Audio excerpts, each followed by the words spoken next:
When it comes to forgotten civilizations, perhaps no name is more controversial or more haunting than Atlantis. Was it a city, an empire, or simply a philosophical metaphor? The debate has raged on for more than 2,000 years. Yet what few people realize is this: the story of Atlantis itself was once placed on the list of forbidden knowledge in Europe for centuries.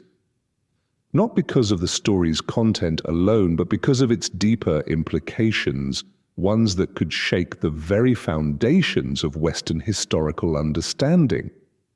The origins of Atlantis trace back to two dialogues written by Plato, Timaeus and Critias, composed around 360 BCE. In these works, Plato recounts a tale passed down through his ancestors, originally told by the philosopher Solon after a journey to Egypt.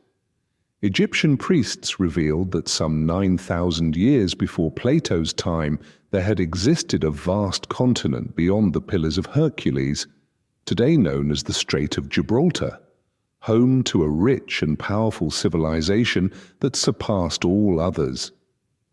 Atlantis was said to possess a mighty naval fleet, magnificent palaces, intricate canals, and technological marvels that astonished the ancient world. But out of greed and arrogance, the Atlanteans dared to challenge the gods, and in a single fateful night, violent earthquakes and tsunamis dragged the entire continent beneath the sea. So, why would such a story be banned? To answer this, we must understand the context of medieval Europe. While Plato himself used Atlantis as a philosophical illustration of societal decline, later scholars began to wonder, what if it wasn't just a metaphor? What if Atlantis had truly existed as a prehistoric civilization more advanced than even Greece or Rome? That possibility made any writing on Atlantis highly sensitive.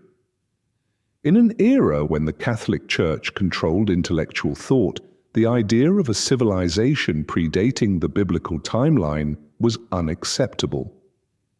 According to the doctrine of creation, human history spanned only a few thousand years, beginning with Adam and Eve, a mighty empire existing 9,000 years before Plato shattered that framework, posing a dangerous threat to religious teachings.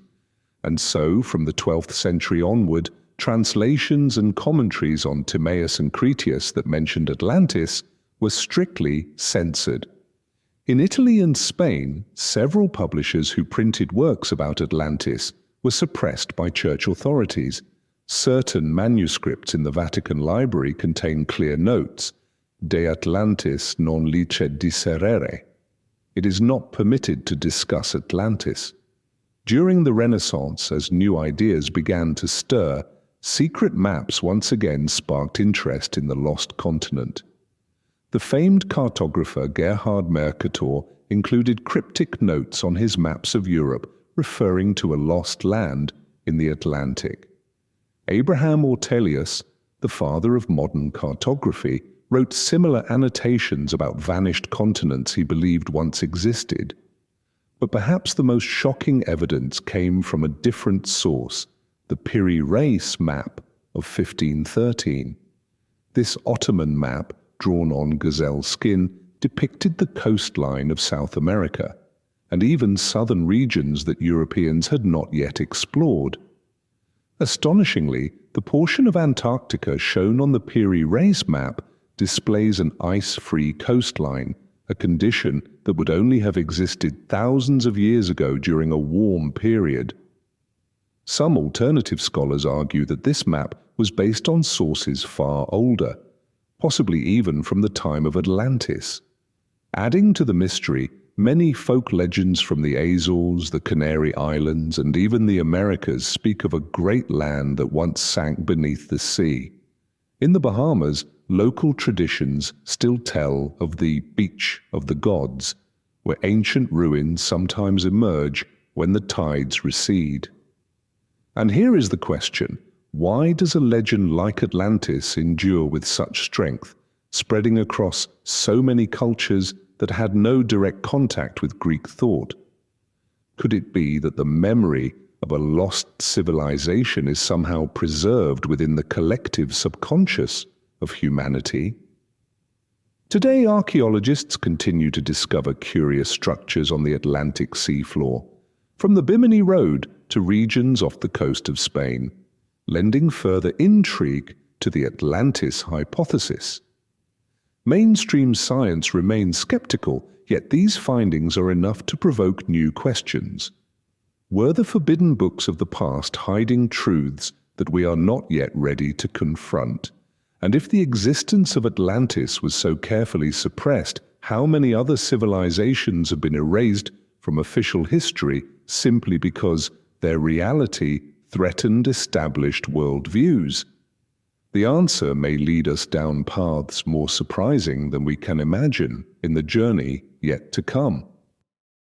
But if Atlantis has become a global symbol from philosophy to pop culture, then Lemuria remains a story far fewer people know.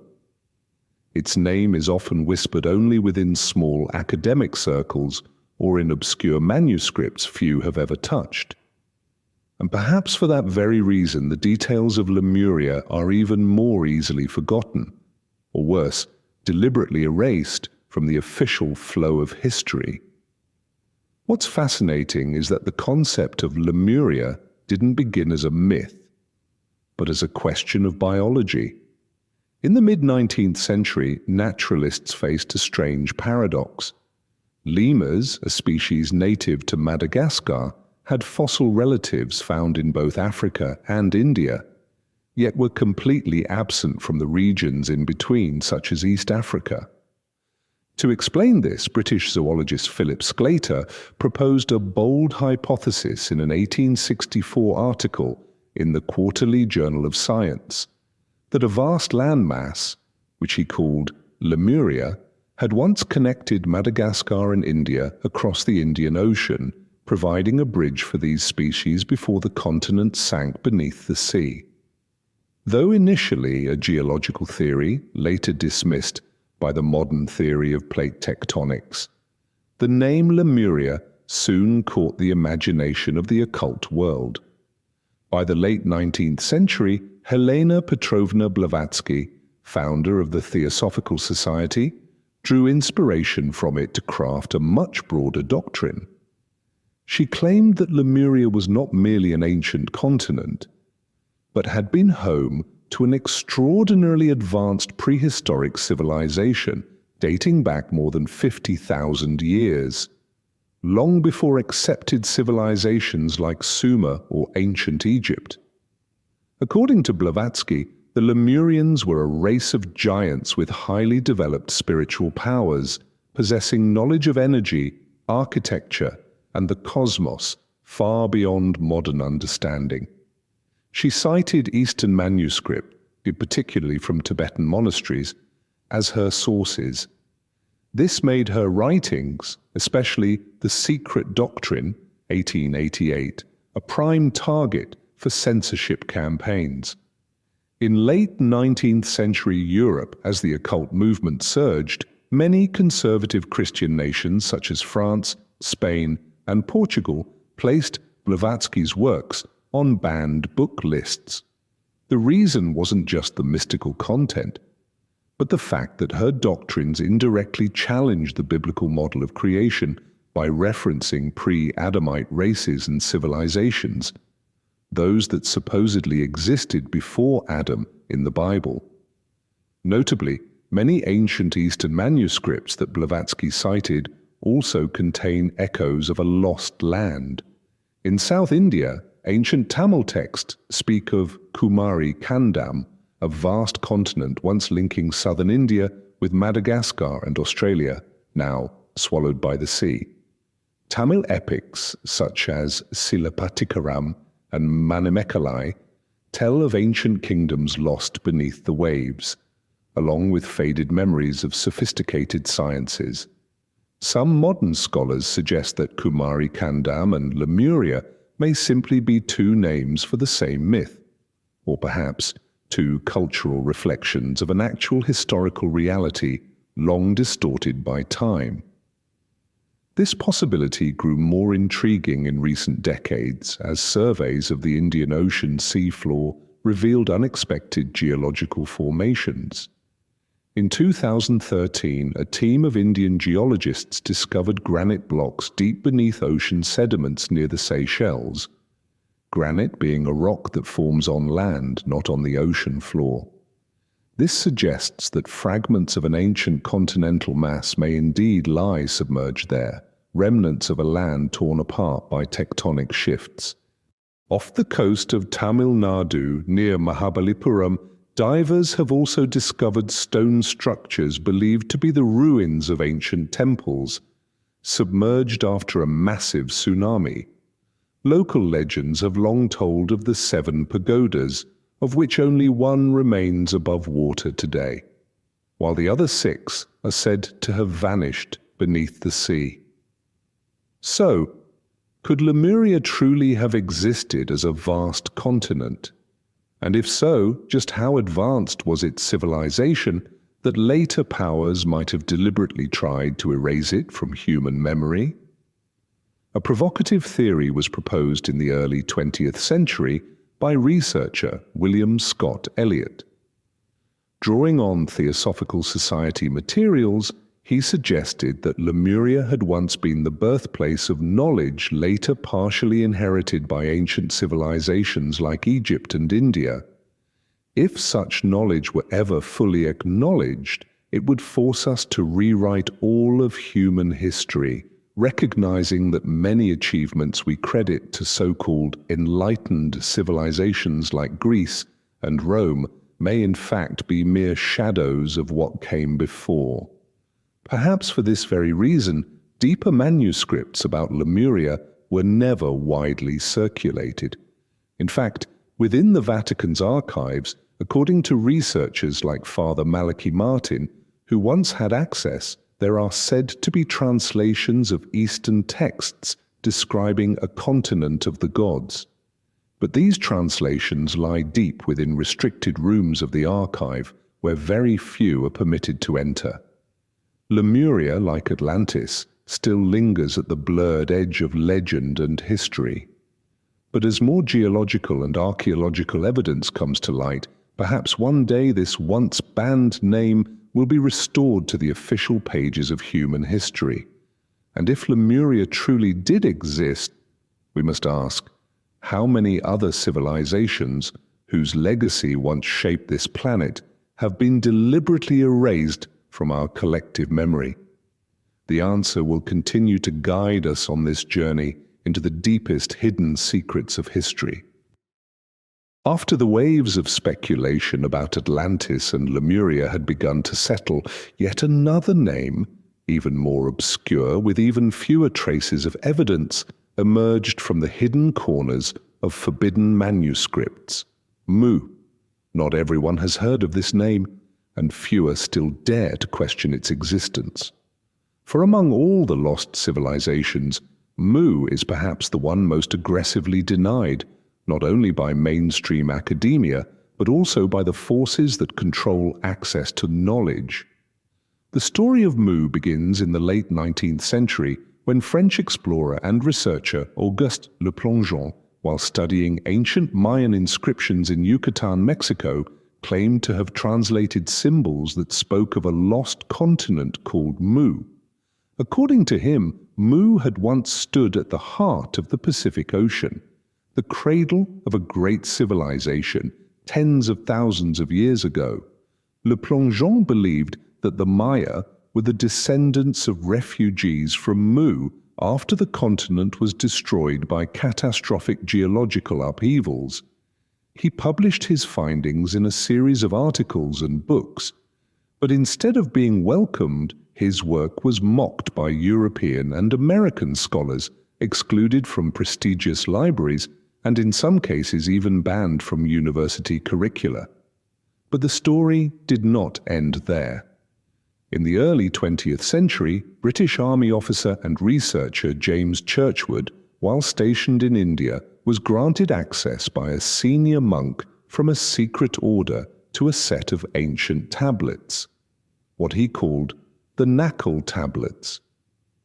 According to Churchward, these tablets contained records from a super-advanced civilization that once flourished on the continent of Mu, a vast landmass in the middle of the Pacific, spanning millions of square kilometers, connecting Asia to the Americas through chains of islands. Churchward claimed that the civilization of Mu had reached heights of science, art, and spirituality unmatched by any that followed. The people of Mu, he said, understood the cosmic laws of energy, built massive structures without mechanical tools, and developed a universal language and body of knowledge, fragments of which were later inherited by ancient civilizations such as Egypt, Mesopotamia, and India. Churchward went on to publish a series of books about Mu, beginning with The Lost Continent of Mu in 1926. But in a familiar pattern seen with Atlantis and Lemuria, his work was swiftly attacked by the academic establishment. Scholarly bodies in both Britain and the US issued recommendations that Churchward's books be excluded from curricula and libraries. Some European publishers even refused to distribute his works after facing pressure from groups linked to the Church. The reasons were not purely scientific skepticism. A deeper concern lay beneath. If Mu had truly existed, then the entire narrative of human migration and the development of civilizations across Asia, the Americas, and Oceania would have to be rewritten. Trans-Pacific connections, long denied by traditional migration theories, would need to be acknowledged. This posed a threat to many long-held theories of social evolution and the political narratives attached to them. What made the story of Mu even more intriguing was the appearance of unexpected evidence.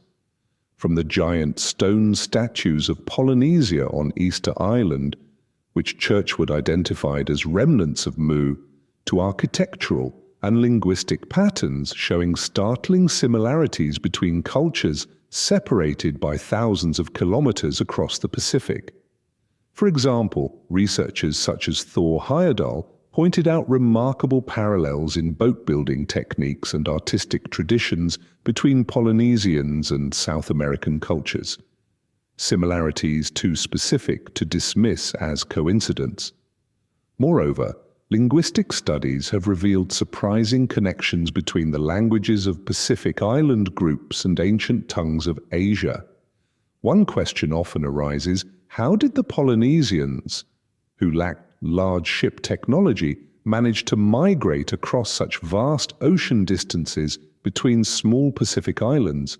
Could they have been the descendants of much older, more advanced seafaring civilizations? Further adding to the mystery, off the coast of Japan's Yonaguni Island, divers have discovered massive stone structures beneath the sea, terraces, columns, and walls that appear to have been shaped by human hands. While mainstream archaeologists argue these may be natural formations, many independent researchers believe they are the remains of a prehistoric civilization, possibly linked to Mu. So why has Mu been so forcefully erased from historical discourse?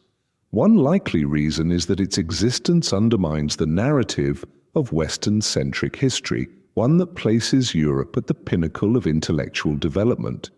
Acknowledging the possibility of a highly advanced prehistoric civilization in the Asia-Pacific would erode the primacy of Western historical claims. Yet despite the opposition, Mu continues to live on in the oral traditions of many Pacific peoples. The Hawaiians tell of Kanehunamoku, a land of the gods now swallowed by the sea. The Maori speak of Hawaiki, an ancient homeland their ancestors left in search of new lands. Whether these are literal histories or symbolic echoes, they leave tantalizing traces of something that once was. Today, advances in oceanography, underwater archaeology, and studies of prehistoric sea level changes continue to yield new clues. With every ancient structure discovered beneath the waves, the question of Mu rises once more. Perhaps Mu is nothing more than an illusion. But perhaps it is the missing piece in humanity's story, one that certain powers have fought to conceal for over a century.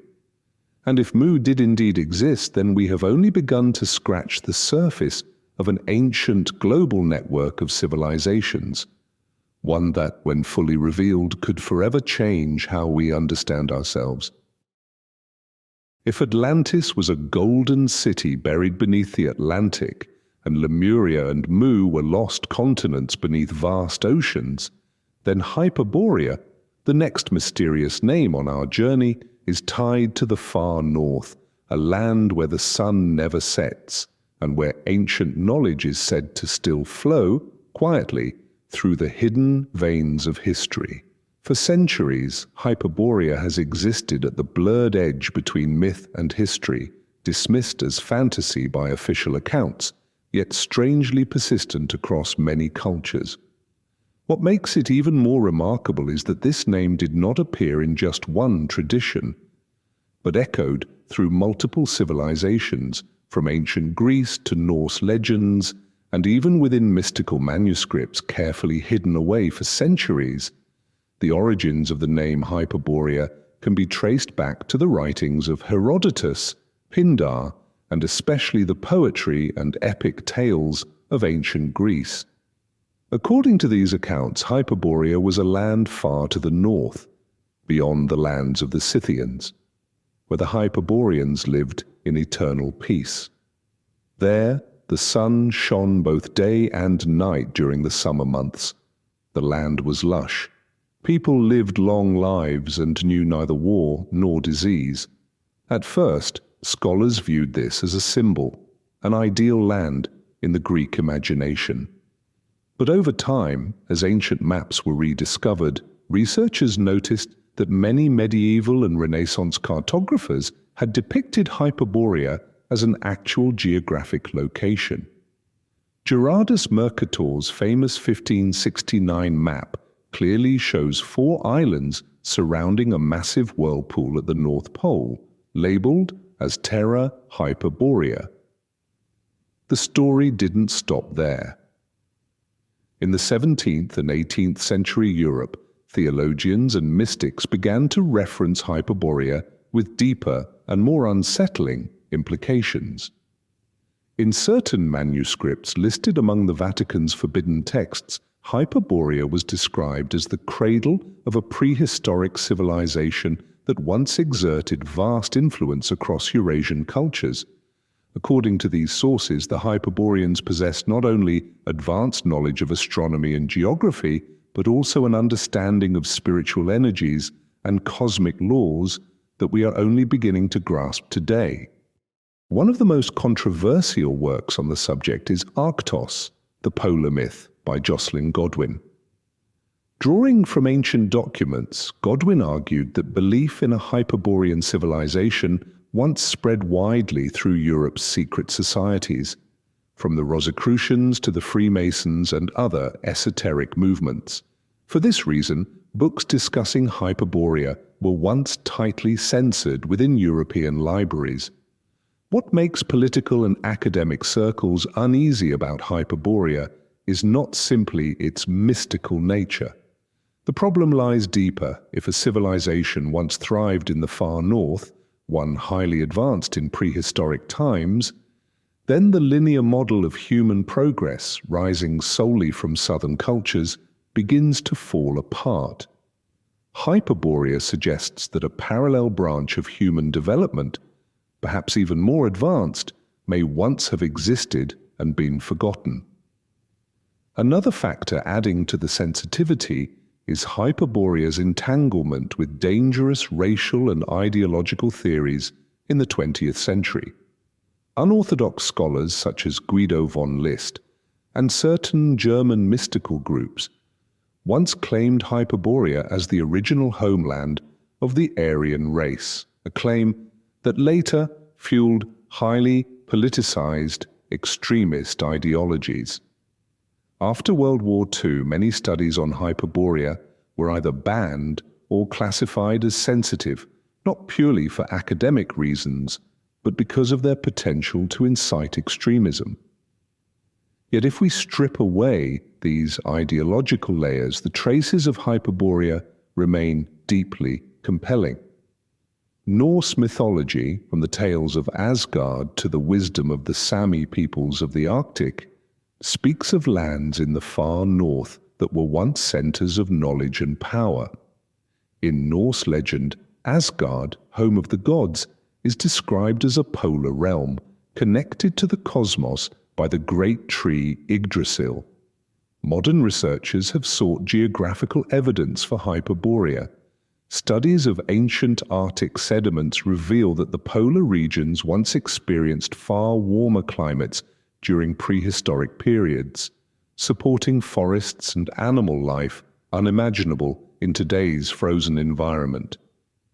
This raises the question, was there once a time when the far north could have supported human life, and perhaps even a civilization?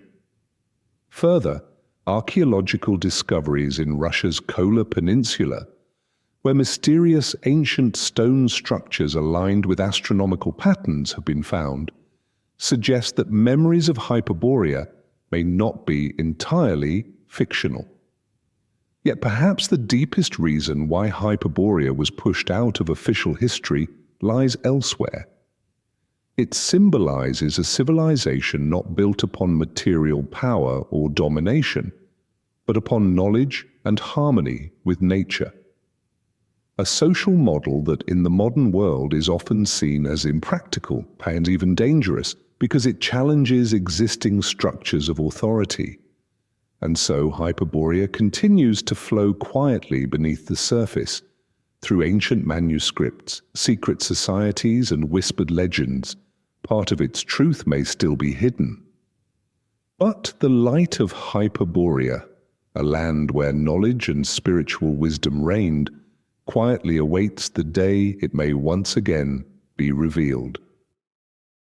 The story of lost civilizations is not confined to Greek legends or ancient European maps. In the East, too, faint memories endure of brilliant lands swallowed by the sea. One of the most mysterious of these is the legend of Kumari Kandam, a magnificent continent said to have once connected southern India with Madagascar, stretching all the way toward Australia. And like Atlantis, Lemuria, or Hyperborea, the name Kumari Kandam has long been dismissed as superstition, with many documents about it banned or censored for centuries. What makes Kumari Kandam particularly fascinating is that its story was not imagined by Western scholars. It comes directly from the epics, ancient manuscripts, and oral traditions of the Tamil people, one of the world's oldest and most continuous cultures. In Silapatikaram and Manimekalai, two famous Tamil epics dating back to the first millennium CE, detailed accounts describe a vast land to the south of India that now lies beneath the ocean. According to ancient Tamil texts, Kumari Kandam was once the heart of ancient Tamil civilization, a center of knowledge, art, language, and philosophy at its peak. Tamil tradition holds that 3 Tamil literary assemblies, known as sangams, were once hosted in this land for thousands of years. According to legend, 2 of these 3 sangams were lost when the sea rose and engulfed the land. During the 19th and 20th centuries, Tamil scholars such as U.V. Swaminatha Iyer and Maraimalai Adigal devoted years to reconstructing ancient texts that referenced Kumari Kandam. But during British colonial rule, references to Kumari Kandam were suppressed in academic circles because colonial authorities sought to discourage the idea that a great South Indian civilization might have once flourished, perhaps even predating the northern Aryan cultures. The notion of an ancient Tamil civilization with deep influence would have undermined colonial narratives designed to legitimize foreign rule.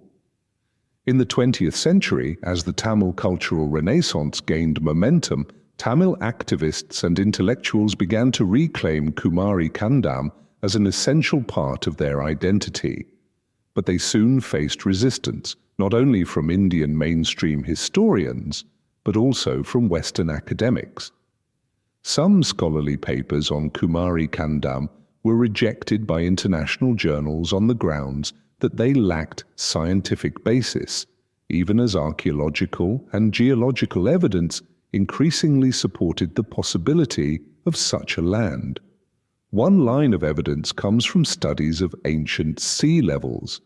Geologists surveying the continental shelf of Tamil Nadu have found traces of ancient river channels and submerged plains now lying beneath the sea.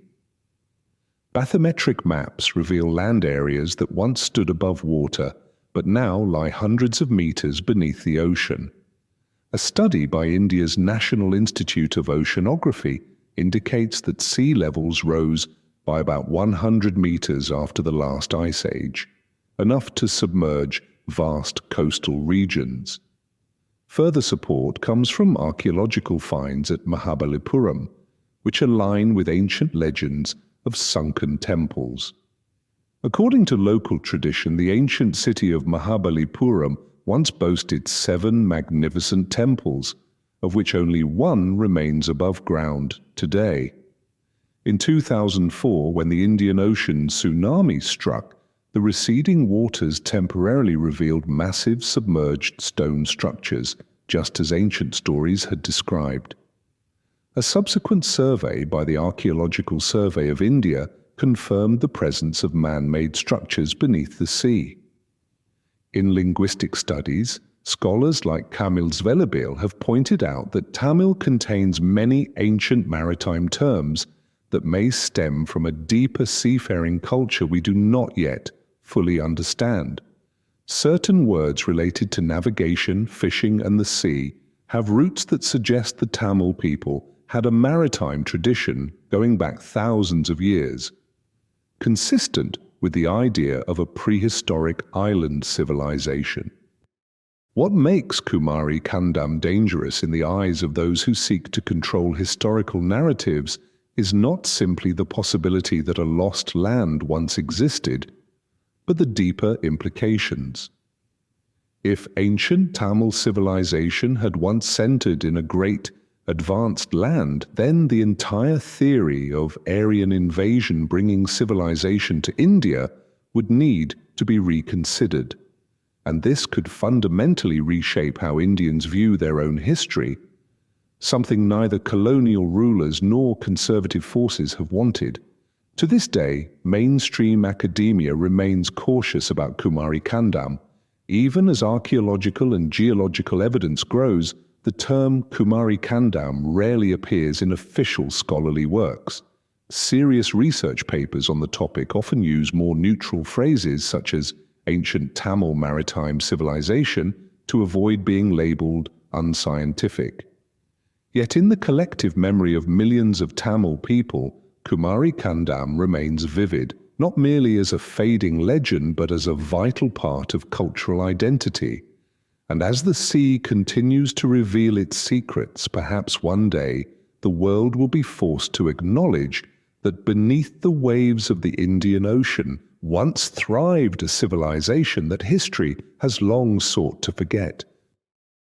If the stories of Atlantis, Lemuria, Hyperborea, or Kumari Kandam still linger between the realms of legend and archaeology, then the story of Tartaria, or the Tartari Empire, presents a different and sharper challenge.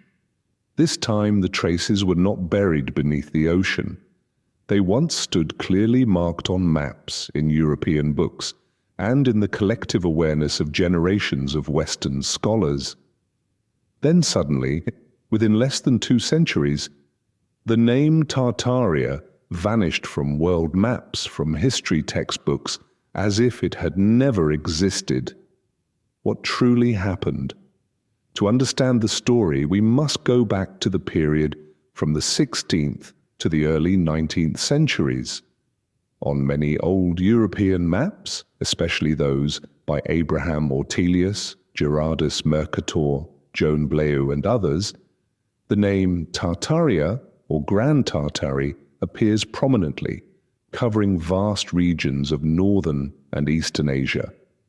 From the Ural Mountains stretching across Siberia to the Pacific, including Manchuria, Mongolia, and even territories now part of Kazakhstan and much of Russia. In contemporary European geography books, Tartaria was described as a land of mystery, home to nomadic peoples, ancient cities, powerful rulers, and vast trade networks. Some maps even illustrated grand structures, from palaces to strange towers, across this vast land.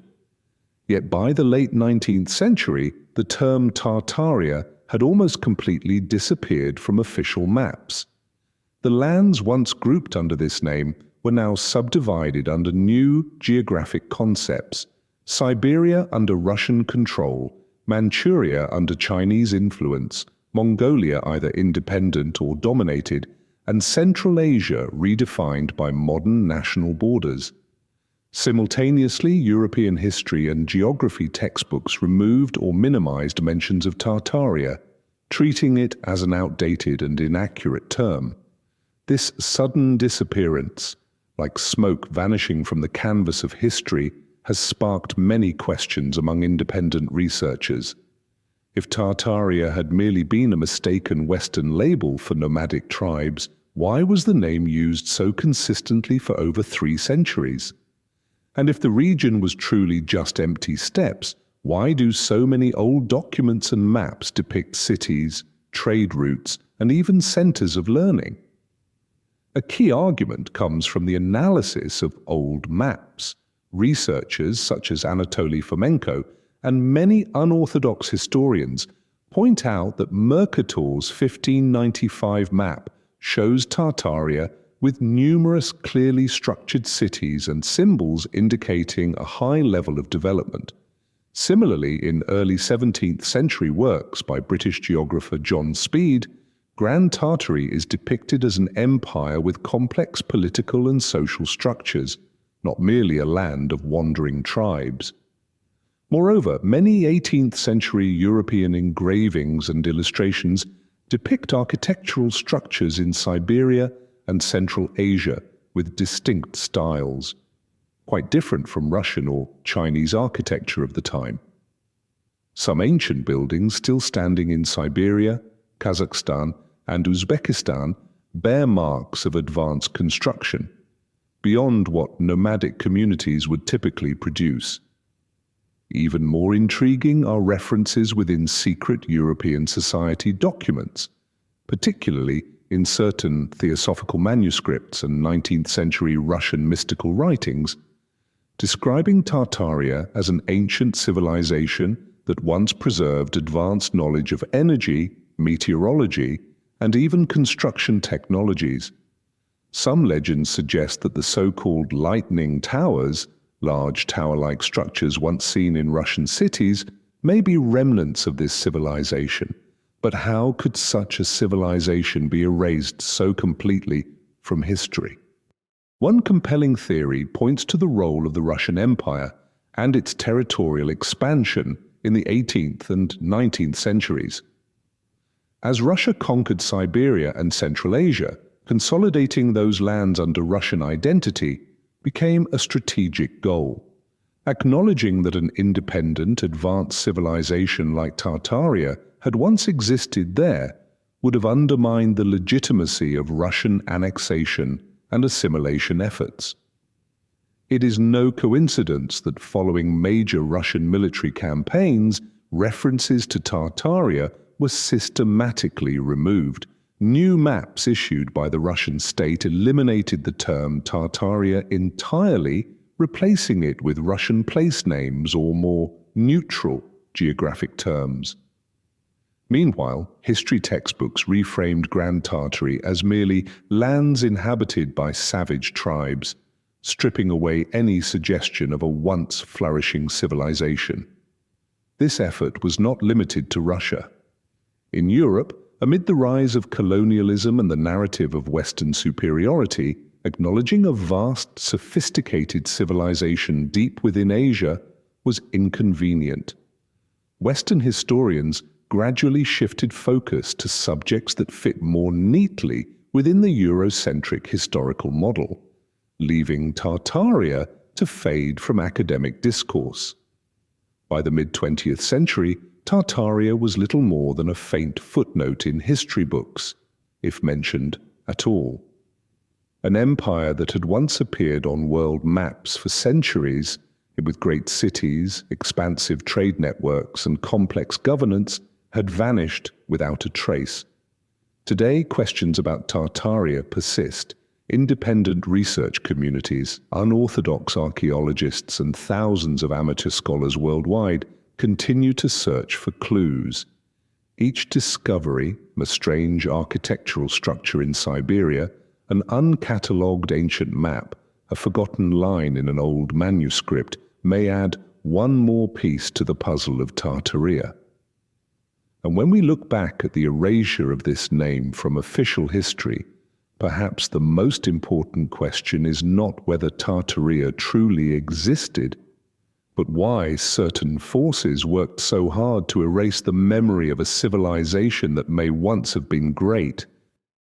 If Tartaria showed us an empire that left its traces on maps only to be erased from history, then Scythia is one of the least understood civilizations of the ancient world, a familiar name to historians. Yet what truly lies behind it remains shrouded in thick layers of mystery. In ancient records, the Scythians are often portrayed as fearsome nomadic warriors sweeping across the Eurasian steppes. But few know that their civilization, rich in culture, art, and knowledge, once commanded deep respect from mighty empires like Persia and Greece. And like many forgotten civilizations, much of the memory of Scythia has been distorted or deliberately reduced in official historical accounts. The earliest known sources on Scythia come from the Greek historian Herodotus, who traveled through Scythian lands in the 5th century BCE. In his histories, Herodotus describes a fierce, horse-riding people who lived freely on the vast steppes without permanent fortresses, yet possessed an extraordinary mastery of gold craftsmanship. He wrote of cavalry unmatched in battle, able to fight for days on horseback. Yet woven through his military accounts, Herodotus also recorded surprising details about the Scythians' spiritual life, their elaborate rituals, finely crafted religious artifacts, and mysterious connections with northern gods. What puzzles modern archaeologists and historians is the wealth of art and knowledge the Scythians left behind, a legacy at odds with the simplistic image of barbarian horsemen promoted in Roman and medieval accounts. Since the 18th century, when the first Scythian burial mounds were excavated in the Altai region, archaeologists have been astonished by intricate gold treasures, blending animal motifs, mythological figures, and metallurgical techniques of extraordinary sophistication. Among the most striking discoveries are the Pazyryk burial mounds, which preserved exquisitely carved wooden chariots, the world's oldest surviving woven carpets, and human remains bearing complex tattoos of animal symbols imbued with spiritual significance. Detailed analysis of these tattoos reveals a rich symbolic system connected to cosmology and deeply rooted spiritual beliefs. Yet the greater mystery lies in the disappearance of the Scythians from history. After dominating the Eurasian steppes from the 8th to the 3rd century BCE, Scythia seems to vanish from official historical records. Successor groups, such as the Sarmatians and the Huns, are described as new waves of migration, while any cultural links to the ancient Scythians are blurred or denied. Independent researchers argue that many cultural elements, from decorative arts and horse-riding techniques to funeral rites, of later steppe peoples bear the strong imprint of Scythian traditions. A bold hypothesis suggests that rather than disappearing, the Scythians gradually assimilated into other cultures, preserving their knowledge and artistry within hidden layers of cultural transmission. Adding to this, many medieval maps still marked Scythia as a region north of the Black Sea and across Central Asia, indicating that in the minds of European geographers, the name had never fully disappeared.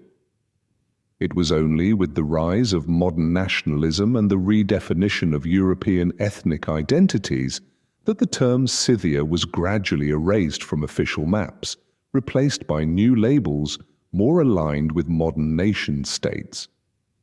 Another sensitive reason why Scythia is often downplayed in modern education lies in its connections to European secret societies. In manuscripts of the Rosicrucians and other esoteric groups of the 17th and 18th centuries, the Scythians were described as descendants of an ancient northern line of knowledge, believed to hold secrets about the cosmos, natural energies, and ancient medicine. These writings, once banned by the Catholic Church, further contributed to the suppression of Scythia's deeper historical image. Today, with the flourishing of steppe archaeology, new discoveries in Kazakhstan, the Altai Mountains, and regions around the Black Sea continue to reveal a Scythia far more sophisticated and vibrant than the narrative imposed by earlier powers. Yet these revelations also fuel intense debates about Scythia's true place in human history. The story of Scythia reminds us that the existence of a civilization is not always reflected honestly in the pages of official history. Sometimes what remains are hidden currents, in finely worked gold, in ancient tattoos, or in legends once dismissed as mere tales of nomads. And at times it is precisely this deliberate forgetting that most clearly reflects the conspiracies and power plays that shape the official records of humanity. Along the ancient Silk Road, a vast trade network that connected East and West for thousands of years, there was once a name that resonated as a symbol of knowledge, art, openness, and prosperity. That name was Sogdiana. Yet curiously, today it has all but vanished from the official flow of history, surviving only in scattered specialized texts, rarely encountered by the general public. This raises an important question. Why has a civilization that once stood at the heart of the greatest exchange network of the ancient world, helping to spread ideas and technologies on a global scale, been pushed into obscurity? And what in Sogdiana's history made certain powers so determined to blur or erase the memory of this land? Sogdiana, also known as Sugd or Sogdia, was a region between the Zeravshan and Kashkadaria river basins in what is now Uzbekistan and Tajikistan. At its height, from the 6th century BCE to the 10th century CE, Sogdiana was one of the most important centers of trade, culture, and learning along the Silk Road, with flourishing cities like Samarkand, Bukhara, and Panjakent.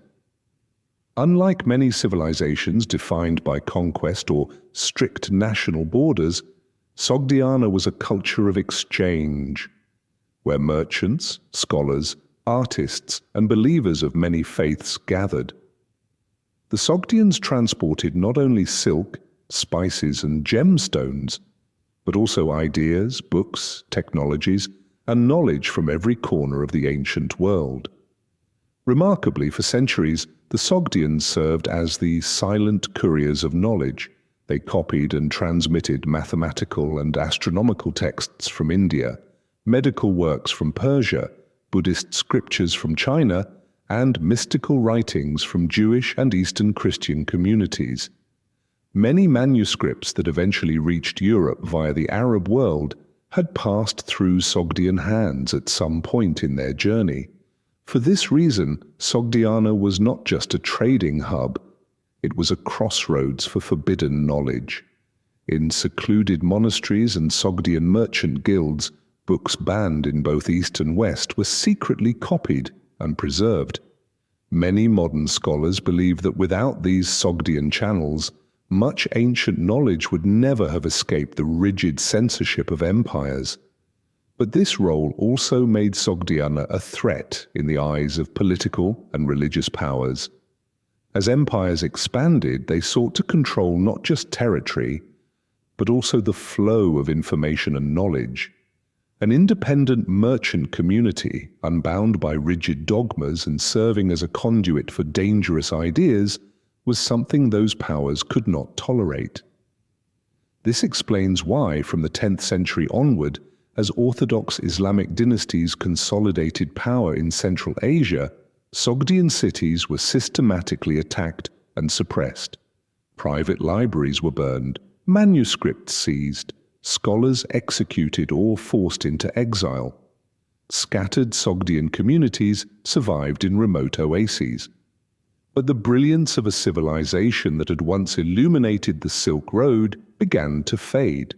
At the same time, in the official histories of these new dynasties, the name Sogdiana was gradually erased. Islamic chronicles of the 11th and 12th centuries barely mentioned Sogdiana as a center of knowledge. In the West, as Arabic translations flowed into medieval Europe, the role of the Sogdians in transmitting knowledge was deliberately downplayed in favor of highlighting Islamic centers like Baghdad. Thus, well into the 20th century, the name Sogdiana appeared only in archaeological studies or in the writings of a few dedicated Orientalists. A civilization that had played a vital role in maintaining the intercontinental flow of knowledge was pushed into the shadows of history. Today, with new archaeological discoveries at Panjakent, Samarkand, and Bukhara, we are beginning to better understand the cultural and intellectual depth of the Sogdians. Wall paintings depict scenes of merchants from diverse cultures. Inscriptions reveal a remarkable capacity to absorb and transform varied ideologies, and the burned remains of ancient libraries still testify to a golden age that was deliberately obscured. Sogdiana teaches us a profound lesson. In history, it is not always those with the largest territories or strongest armies who leave the deepest mark. Sometimes it is the silent couriers, small communities driven by freedom of thought and a passion for knowledge, who truly shape the flow of human civilization. And perhaps it was precisely this quiet yet far-reaching influence that made certain powers so determined to erase Sogdiana's name from our collective memory. If Sogdiana was once a crossroads of knowledge, then Ophir, the mythical kingdom described in biblical texts, stood as a symbol of unimaginable wealth, a name filled with allure where King Solomon's fabled fleets once sailed across distant seas, returning laden with gold, ivory, and rare treasures. Yet paradoxically, to this day, Ophir remains one of the most mysterious civilizations, or destinations, ever mentioned in religious and historical records. The question, where exactly was Ophir and did it truly exist, has puzzled scholars for centuries, sparking efforts to obscure and downplay its story. Ophir first appears in the Old Testament, specifically in the books of Kings and Chronicles. According to these accounts, King Solomon, renowned for his wisdom and unmatched wealth, sent fleets in alliance with King Hiram of Tyre to seek out Ophir. After 3 years at sea, these ships returned with a staggering haul of gold, 420 talents, over 15 metric tons, an amount capable of shaking the economy of any ancient kingdom. But Ophir was more than a source of gold. The Bible describes its fleets bringing back silver, rare woods, gemstones, ivory, apes, and exotic birds, suggesting that Ophir was a rich trading center connected to tropical regions far beyond Israel's borders. As early as the Middle Ages, the true location of Ophir became one of the most tantalizing mysteries for explorers and theologians alike. Countless theories emerged, pointing to the Arabian Peninsula, East Africa, India, and even Southeast Asia. Marco Polo himself suspected that Ophir might lie in what is now Sumatra or Malacca, regions known for vibrant trade in precious woods and gold. Some 16th-century European maps even marked an uncertain Ophir somewhere in the Indian Ocean. Yet what complicates the story of Ophir is the interference of political and religious forces. During the height of Catholic Church authority, precisely identifying Ophir was seen as dangerous. For if Ophir were proven to lie beyond the Christian world, it would challenge the Eurocentric cosmology the Church sought to maintain. Thus, in many medieval and Renaissance Bible translations, references to Ophir were shortened or left vague. Some Latin editions of the Bible even omitted the detailed lists of exotic goods, deliberately avoiding questions about ancient Israel's links to foreign, unacknowledged civilizations. During the Age of Exploration, Ophir again became both an excuse for and a source of controversy. The Portuguese, upon occupying East African ports, claimed to have found a new Ophir at Sofala, Mozambique, even building monuments to commemorate the supposed discovery.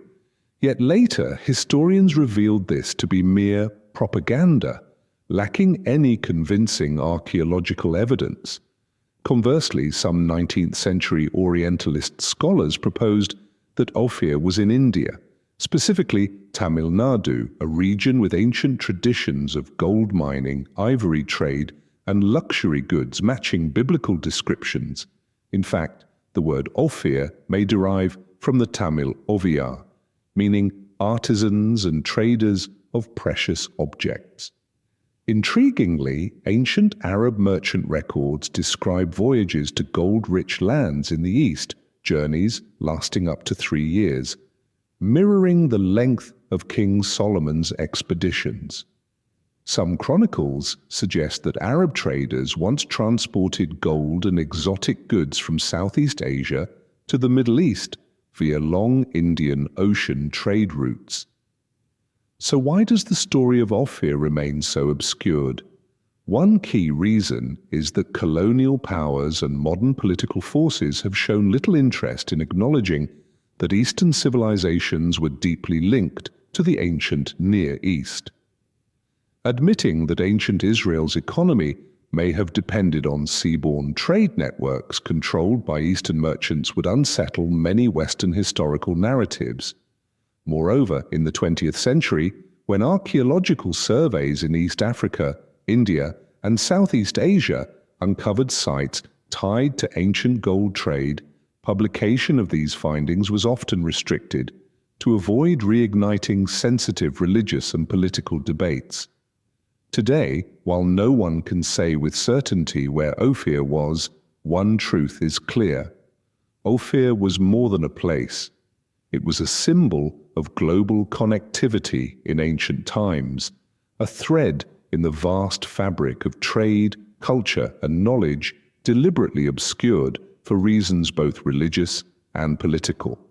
And each time an ancient map is unrolled or an Eastern artifact surfaces in a Middle Eastern tomb, the question of Ophir echoes once more, reminding us that history is full of untold pathways still waiting to be explored.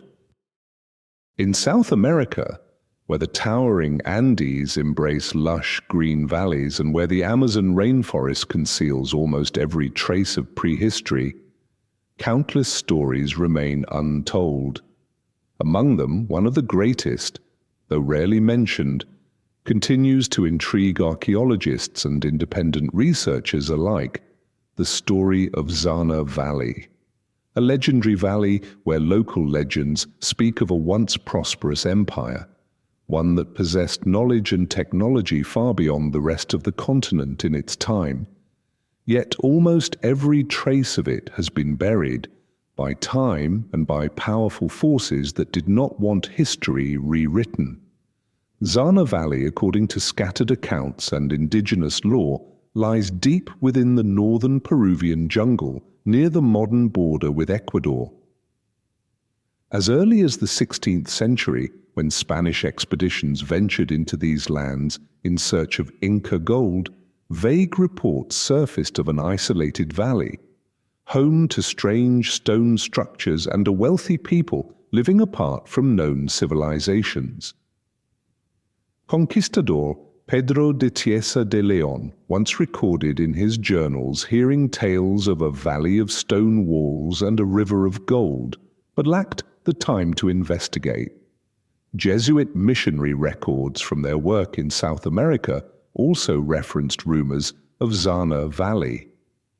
A report sent to the Vatican in 1609, now housed in the church's secret archives, described local accounts of a small but wealthy kingdom known for goldworking and crafting unusual alloys. Yet within a few decades, mentions of Zana Valley vanished from such reports, as though an unspoken directive had halted all further exploration in that direction.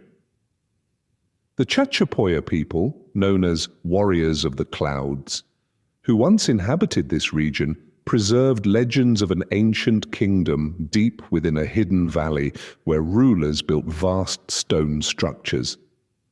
Strikingly, the construction techniques described in these tales resemble technologies that remain unexplained even today, echoing the mysteries of Sacsayhuaman and Machu Picchu. The 20th century marked a turning point. In 1965, Peruvian archaeologist Federico Kaufmann Doig led an expedition to the Zana Valley, uncovering massive stone ruins, towering walls, built from multi-ton blocks with no trace of metal tools. They also found underground corridors, strange altars, and fragments of alloyed objects containing platinum, a metal supposedly beyond the capabilities of ancient metallurgy to refine in pure form. Yet what made the story even more mysterious was the response from authorities.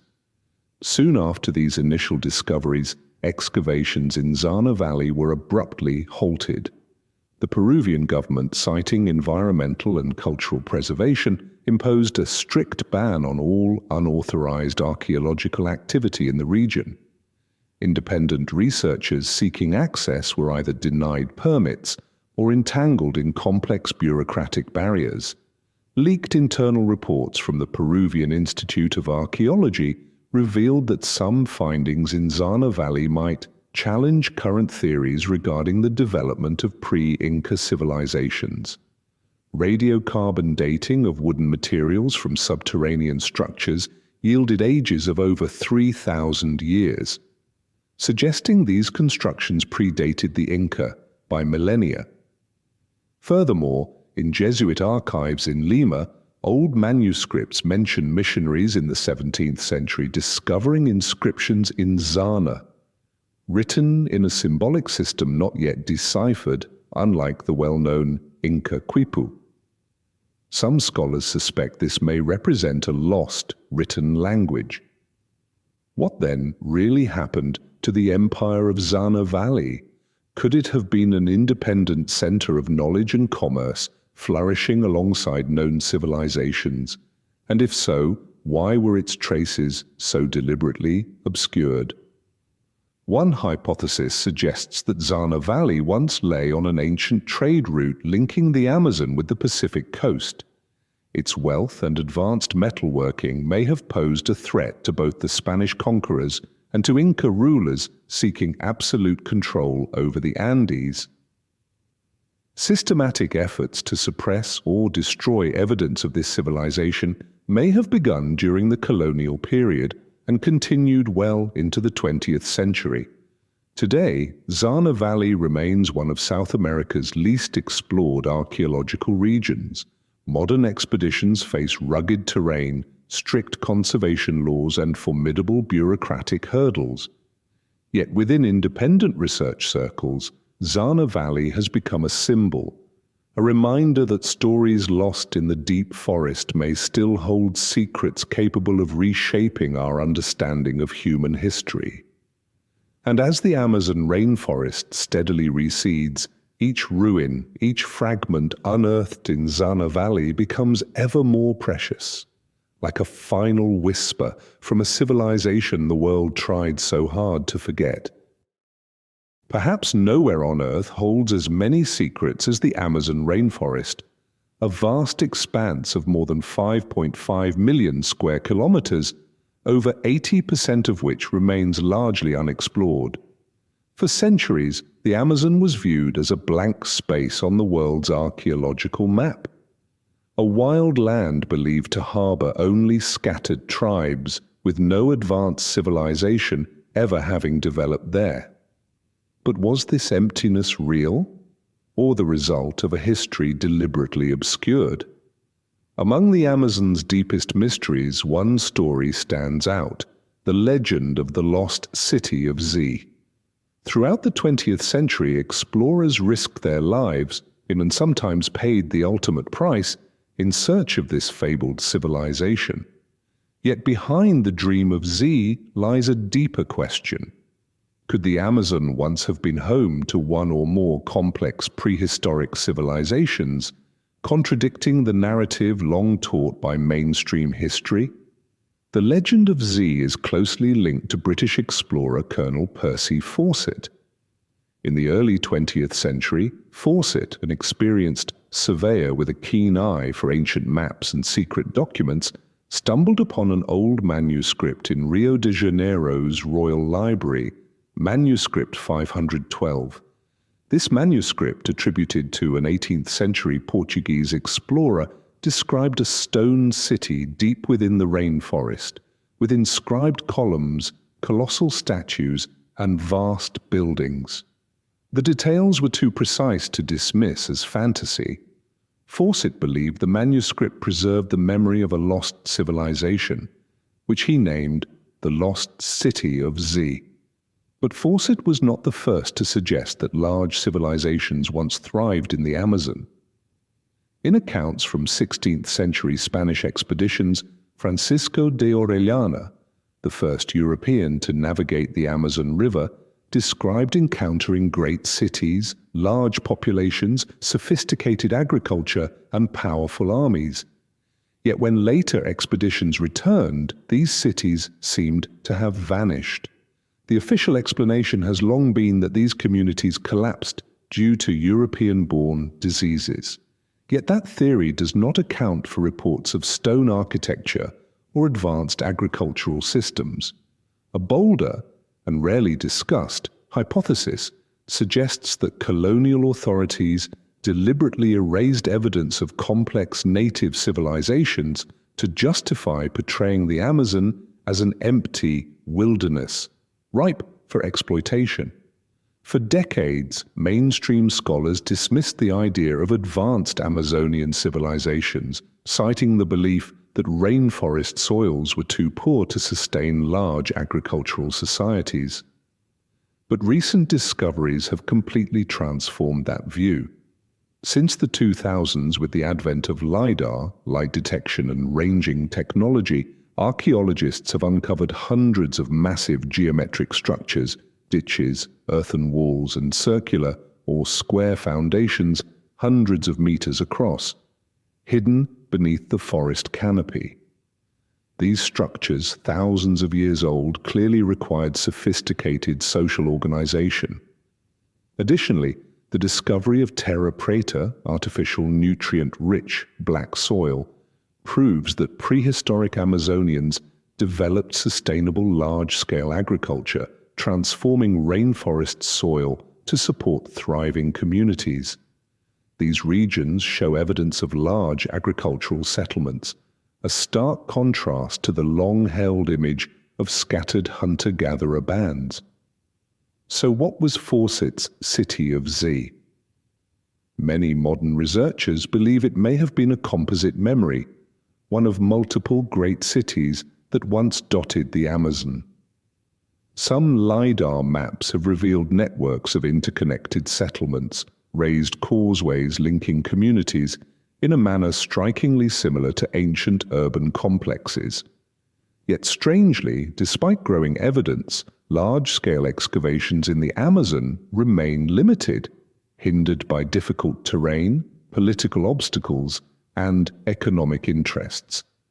Acknowledging that the Amazon once hosted major civilizations could spark indigenous claims to cultural and territorial rights, a reality some governments and corporations prefer to avoid. Moreover, certain voices in mainstream archaeology still cling to conservative views, reluctant to admit that South America's history may be far more complex than textbooks have long portrayed.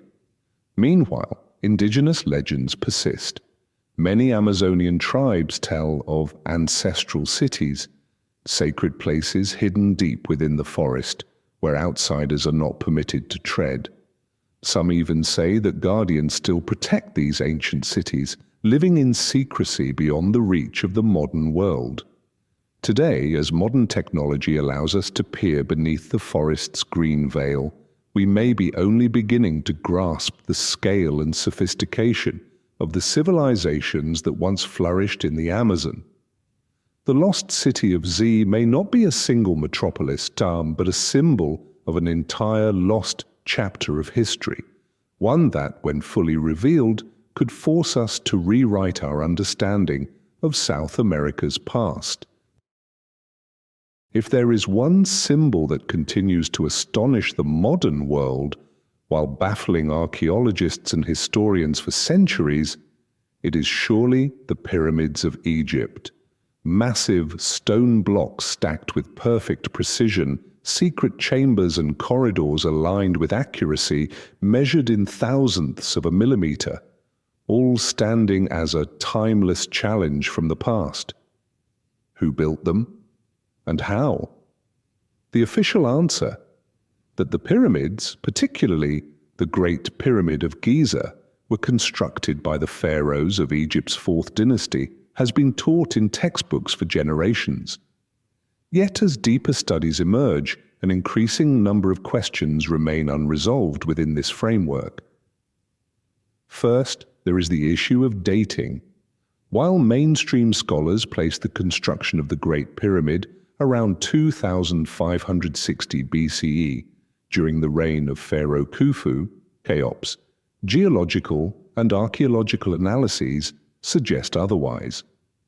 Weathering patterns on the pyramid's surface appear to result from prolonged rainfall, a climatic phenomenon that has not occurred in Egypt since the Sahara underwent intense desertification more than 10,000 years ago. Boston University geologist Robert Schoch shocked the academic world by analyzing erosion on the Sphinx and nearby stones at Giza, concluding they had been worn by rainwater rather than mere wind and sand. If true, this would imply that at least the foundations, or original structures, of these monuments predate Egypt's known dynasties, reaching back to a prehistoric era. Further complicating the story are the archaeological facts themselves. The blocks used to build the Great Pyramid average between 2.5 and 15 tons, with some interior stones weighing over 70 tons. Transporting, cutting, and assembling them with perfect precision and using Bronze Age tools remains an unsolved puzzle. Excavated tools found near the site do not match the level of technology required to cut and polish such hard granite. Moreover, direct inscriptions from Pharaoh Khufu's time make almost no mention of pyramid construction, highly unusual for a culture known for meticulously recording its grand projects to glorify its kings. Another curious element is the Great Pyramid's internal structure. The arrangement of corridors, hidden chambers, and air shafts aligned with specific star constellations, notably the Orion Belt, linked to the god Osiris, reflects an astonishing level of astronomical knowledge, far beyond what was needed for a simple royal tomb. Researchers like Robert Bauval have demonstrated that the pyramid's central axis and the placement of the neighboring pyramids align with Orion's belt, as it would have appeared in Egypt's skies around 10,500 BCE. Is this coincidence? Or evidence that the builders possessed deep astronomical knowledge and possibly planned their work in a time far older than mainstream history accepts? There is also a subtler, more controversial aspect, the connection to pre-pharaonic civilizations. Many ancient Egyptian legends speak of the Zep-Tepi, the first time, an era when gods or visitors from afar taught humanity the arts of building, astronomy, and profound knowledge. While mainstream historians dismiss this as myth, ancient records, such as the Palermo stone and inscriptions at the Temple of Edfu, mention dynasties before the pharaohs, with rulers reigning thousands of years before Egypt's first dynasty, raising difficult questions. Some independent scholars suggest that a prehistoric civilization may once have flourished along the Nile, achieving high levels of technical knowledge before collapsing due to climate catastrophe or geological upheaval. The Giza pyramids and the Sphinx may be their legacy, later adapted or reused by the ancient Egyptians. Notably, during the 19th and early 20th centuries, many studies proposing the existence of a pre-pharaonic civilization faced fierce opposition from mainstream academics and religious authorities.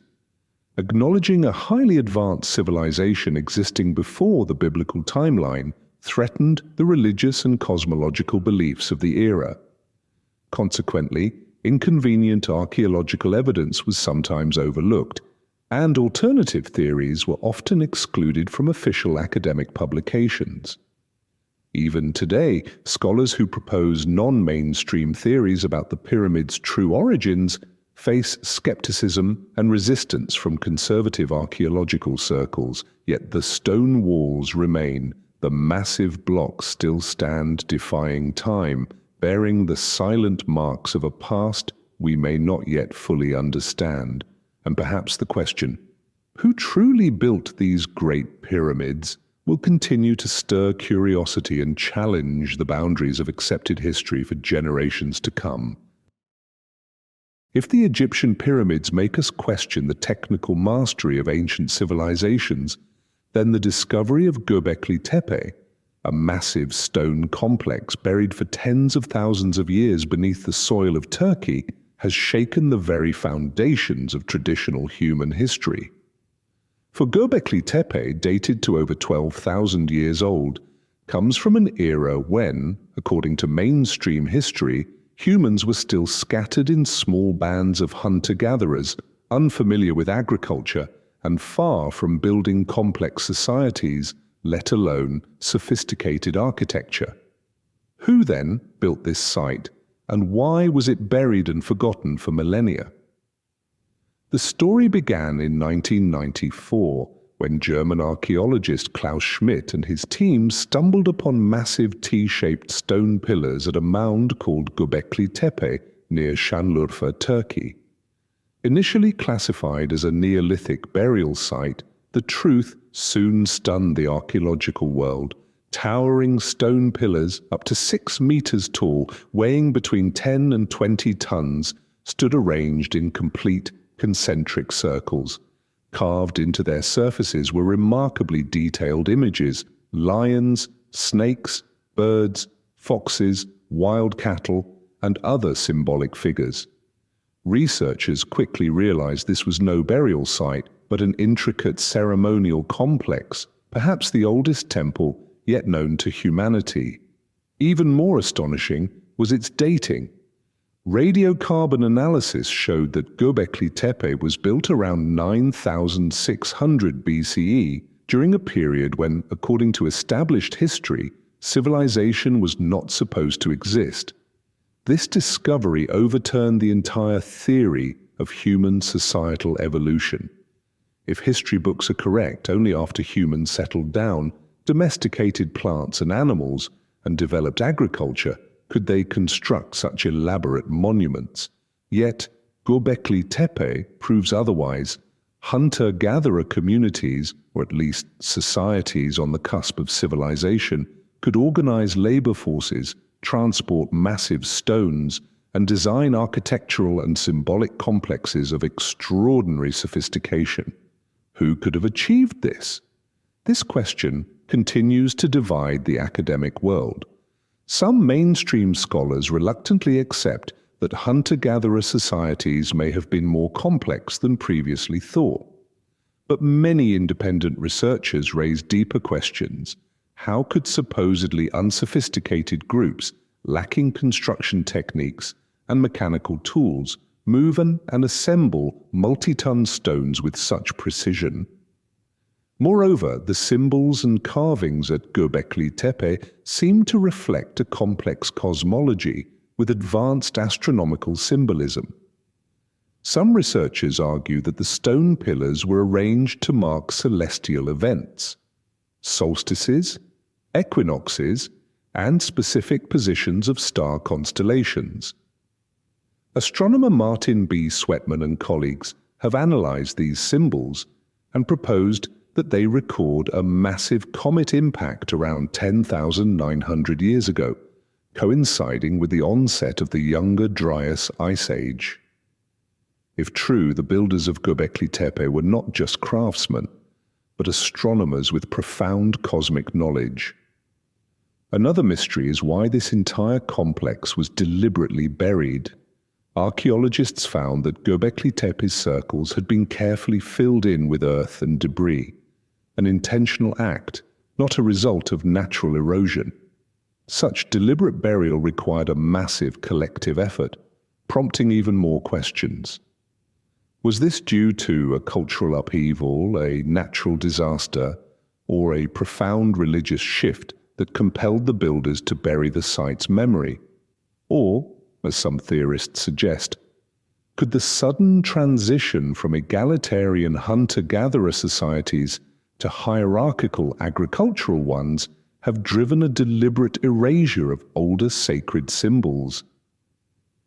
The deeper researchers dig, the clearer it becomes that Göbekli Tepe may not be unique. Ongoing LiDAR surveys and stratigraphic studies are revealing similar traces of other such sites across the Fertile Crescent, raising a staggering possibility. During an era when mainstream history claims humanity was barely emerging from caves, a network of ritual, architectural, and intellectual centers may have spanned this region.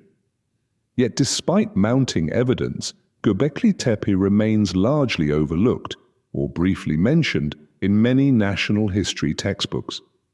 Perhaps because acknowledging its significance would require rewriting our entire understanding of civilization's progress. And perhaps, as some independent scholars suspect, Göbekli Tepe hints at ancient layers of knowledge that long predate the civilizations we know. If recovered and understood, such knowledge could transform how humanity views its own story, and that perhaps is something some forces would prefer to prevent.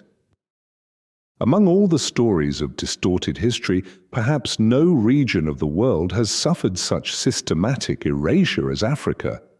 For centuries, from the colonial era to the present day, the Western portrayal of Africa, and the version taught in many textbooks, has often been deliberately reduced to the image of a land without history, a vast expanse of primitive tribes locked in eternal chaos.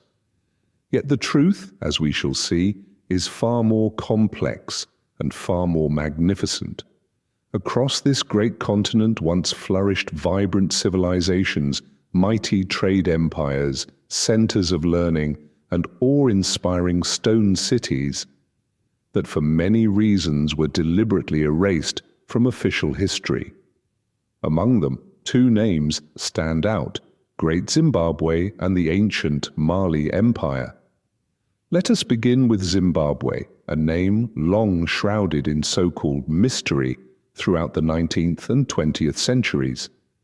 When European explorers first arrived in the southern African highlands in the 19th century, they were astonished to discover the ruins of a massive stone complex, walls of unmortared stone rising 11 meters high, stretching hundreds of meters in length, mysterious conical towers, and intricately carved altars. The local people called this place Zimbabwe, House of Great Stone, from which the name Zimbabwe would later emerge.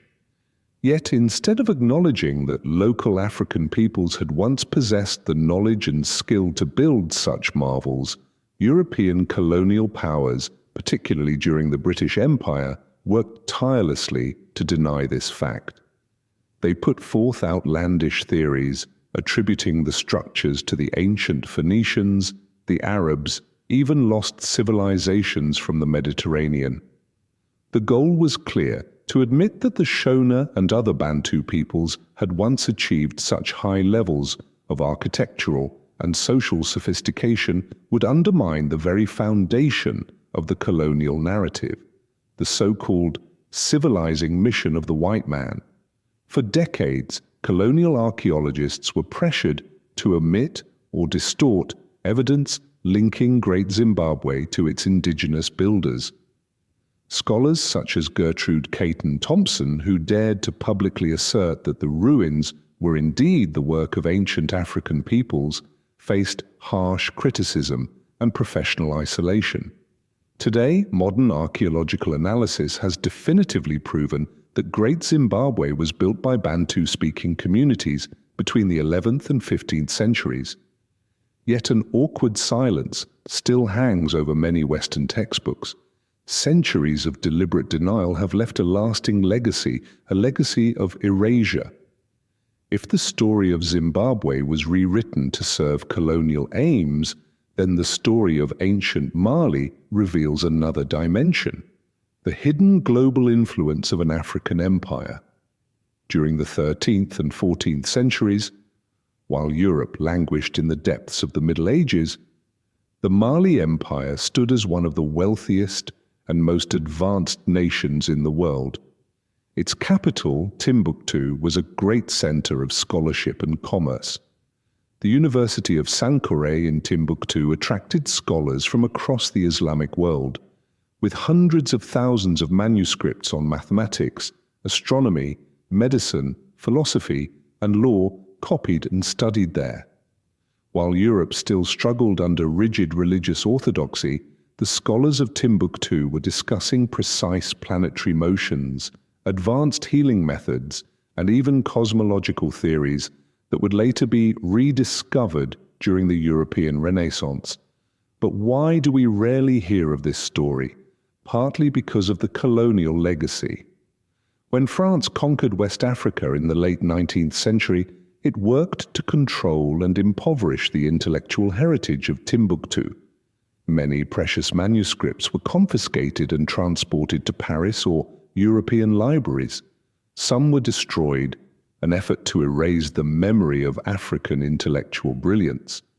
Moreover, acknowledging that Africa once housed great centers of knowledge directly challenged the image that colonial empires sought to maintain, an Africa portrayed as backward, in need of civilizing.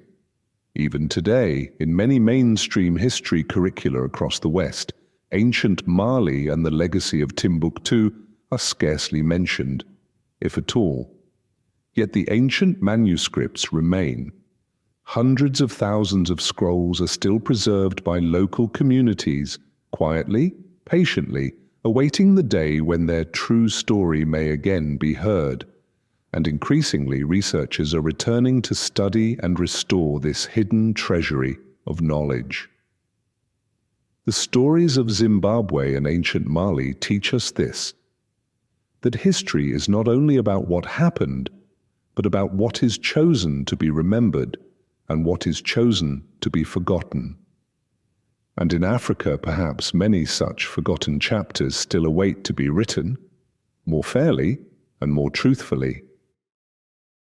When we speak of pre-Columbian civilizations in the Americas, most people think of the Maya, the Aztec, and the Inca, names that have entered both textbooks and the public imagination. Yet few know that before all three of these civilizations, there existed a mysterious culture. considered the mother civilization of Mesoamerica. This was the Olmec civilization. And at its very heart lies a mystery that remains unsolved to this day, the colossal stone heads, whose faces do not resemble any known indigenous peoples of the Americas. These stone heads, towering up to 3 meters high, weighing anywhere from 6 to 50 tons, have been discovered at sites such as La Venta, San Lorenzo, and Tres Zapotes in what is now the Mexican states of Veracruz and Tabasco. Since their discovery in the early 20th century, they have puzzled archaeologists, not merely for their immense size or exquisite craftsmanship, but for the striking features they portray. The Olmec heads display characteristics that many scholars cannot ignore: broad noses, full lips, high cheekbones, features uncommon among known Native American populations. From the moment the first heads were unearthed, some researchers began to ask a bold question: could these colossal heads be evidence of an ancient African presence in the Americas? That question has become the center of intense academic debate, and a politically charged one at that. Independent researchers such as Ivan van Sertima in his book They Came Before Columbus have argued that it is possible there were transoceanic contacts between Africa and the Americas thousands of years before Columbus.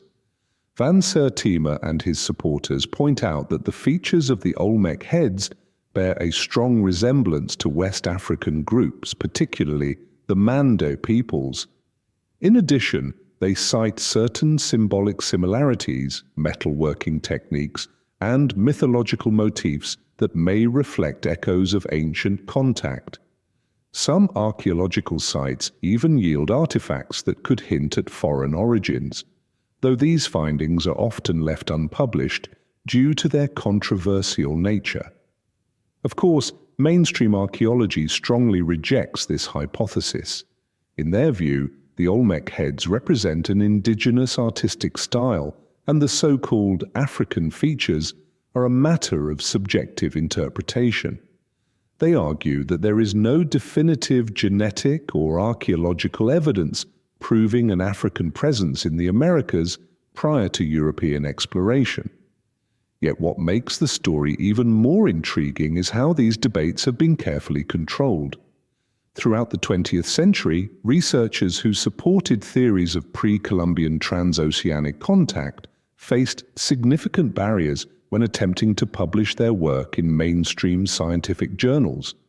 Many studies on ancient transoceanic exchange were either rejected outright or quietly excluded from major academic conferences. Some scholars suggest that this blanket denial is not purely academic but political. There is a strong desire to preserve a clean narrative of isolated development in which the Americas' indigenous civilizations are portrayed as having evolved entirely independently of outside influence. To acknowledge an early African presence, or that of any other external group, would require rewriting major portions of global history, a task fraught with political sensitivities and long-standing prejudices. Meanwhile, the Olmec culture itself presents other enigmas. The civilization appears to have emerged almost suddenly around 1500 BCE, with high levels of artistry, sophisticated construction techniques, and complex social organization, yet with few clear signs of a gradual internal evolution. Cities like La Venta reveal advanced urban planning, intricate ceremonial structures, and deeply layered belief systems. Moreover, many Olmec symbols bear curious similarities to ancient African iconography, from geometric patterns and solar symbols to representations of sacred animals. Are these simply coincidences, or are they faint traces of ancient transoceanic contact, traces we are not yet prepared to fully confront? Today, with advances in genetic science and material analysis, perhaps in the near future, we may begin to uncover more definitive answers about the origins and connections of the Olmec civilization. But for now, the colossal heads remain silent, enigmatic, challenging the historical narratives that have endured for so long. And the question of the Olmecs, whether they were, in fact, ancient black giants of the Americas, remains one of the greatest unresolved mysteries, not only of American archaeology, but of the history of global civilization. If there is any symbol that embodies forgotten knowledge, the burned chapters of human history, it is none more fitting than the Library of Alexandria. Even now, long after it has faded into legend, the name Alexandria continues to stir the hearts of those who care about knowledge.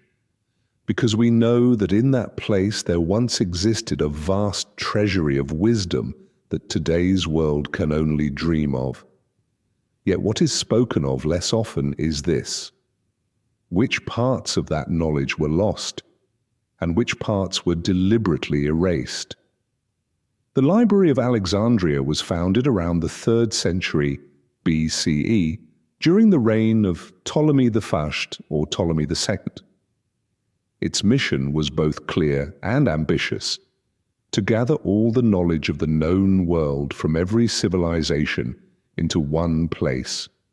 Ships arriving at the port of Alexandria were required to surrender all books on board for copying, with the originals kept for the library. Envoys were dispatched across the world, from Athens and Pergamon to as far as India, to collect scrolls. At its height, the Library of Alexandria is believed to have housed between 400,000 and perhaps as many as 700,000 papyrus scrolls, an astonishing number for any archive of the ancient world. But the fate of this library remains shrouded in darkness and layers of historical fog. We know it was destroyed, or suffered multiple waves of destruction, but not precisely when or under what circumstances. The records are contradictory: a great fire during Julius Caesar's campaign, the Arab conquests, destruction by Christian zealots, or perhaps a slow accumulation of neglect, conquest, and deliberate erasure. What is most noteworthy, however, is that the entire library was not burned in a single event.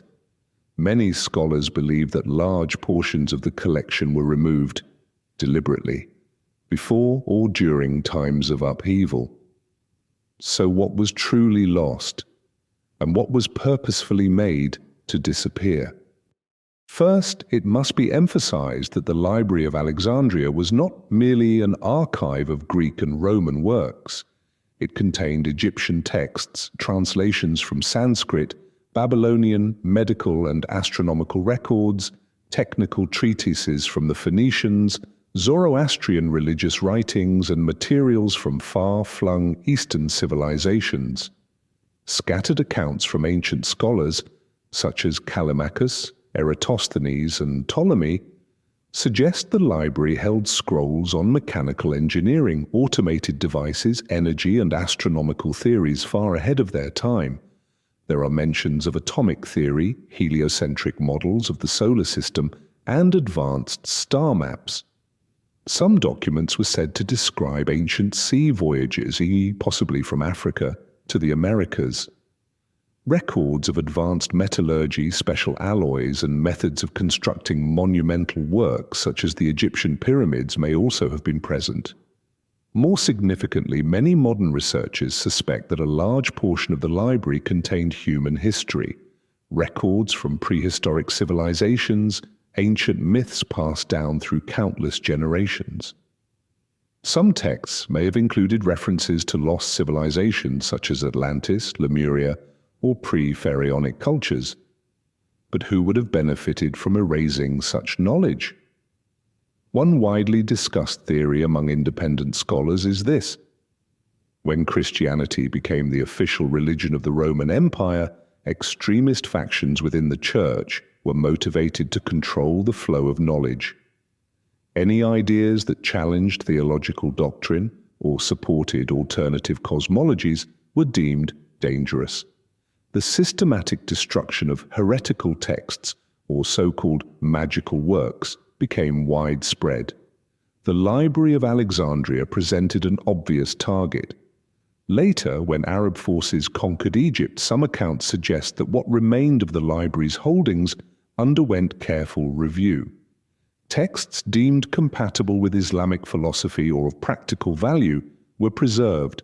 Those considered heretical or religiously problematic were destroyed. So what was truly lost, we do not know, perhaps never will.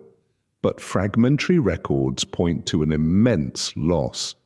The Roman historian Aulus Gellius wrote that the scientific and technical works of ancient Egypt alone comprised tens of thousands of scrolls. Records of neighboring civilizations, Ethiopia, ancient Libya, Mesopotamia, were also present.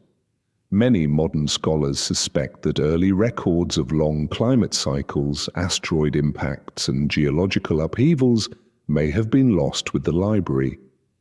Such knowledge, if preserved, could help us better understand the cycles of destruction and renewal in human history. In addition, there is reason to believe that technical documents were among those stored at Alexandria.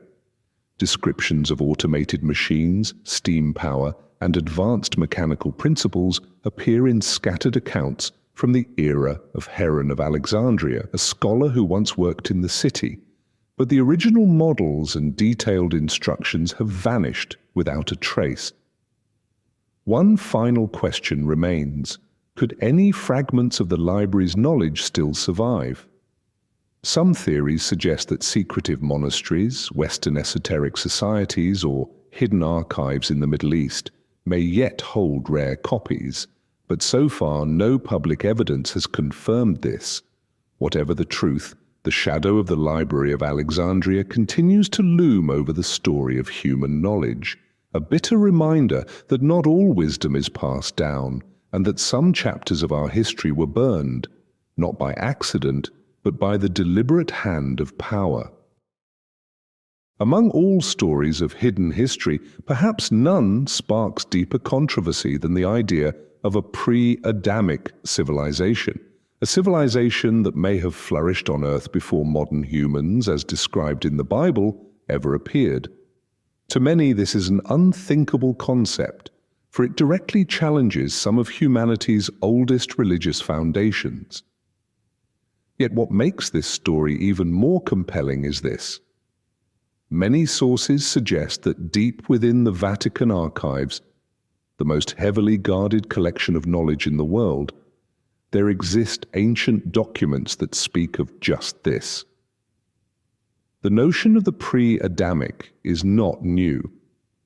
Even as early as the Middle Ages, theologians and philosophers questioned whether intelligent beings may have existed before Adam, the first man according to Scripture. Church fathers such as Origen and even St. Augustine once pondered the idea of prior ages of the world referred to in mystical texts as seculae priores. However, as the Christian Church solidified its official doctrine, such ideas were pushed to the margins and even branded as heresy. Yet according to reports leaked by researchers with access to the Vatican's inner circles, not all ancient texts on this subject were destroyed. Some were quietly preserved within a section known as the Archivum Secretum Apostolicum Vaticanum, now officially called the Vatican Apostolic Archive. According to accounts from certain scholars who gained rare access to the deeper layers of the Vatican archives, there exists a collection of manuscripts, largely written in ancient Greek, Coptic, and certain Eastern languages, Gatun, that describe traditions of eras long before Adam's creation.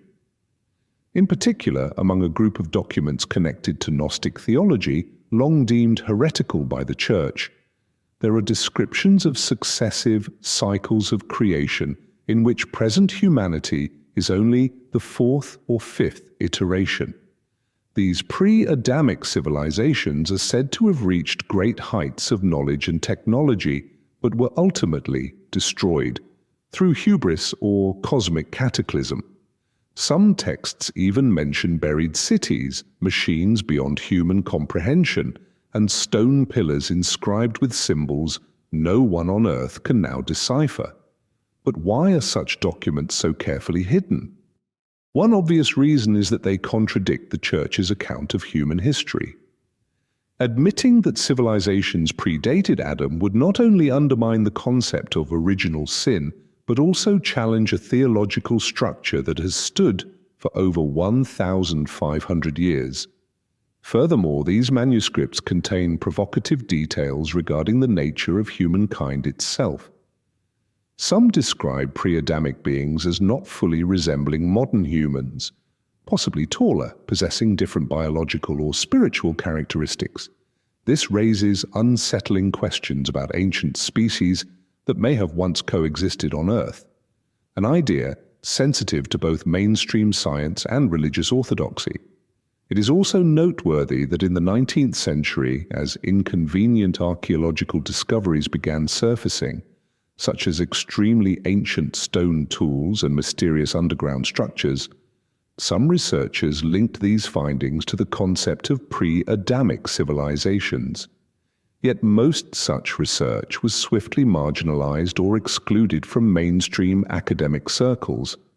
According to certain sources from scholars who have worked within the Vatican archives, internal directives explicitly mandate that materials on this subject must be permanently archived, never copied or made public. Some key manuscripts are even said to be encrypted or concealed within unindexed collections. Beyond manuscripts, there are rumors that the Vatican also holds artifacts allegedly linked to pre-Adamic civilizations. These objects have never been displayed publicly. Some reports describe stone tablets engraved with symbols from no known language and certain metal tools exhibiting purity and craftsmanship far beyond what ancient technologies are thought capable of producing.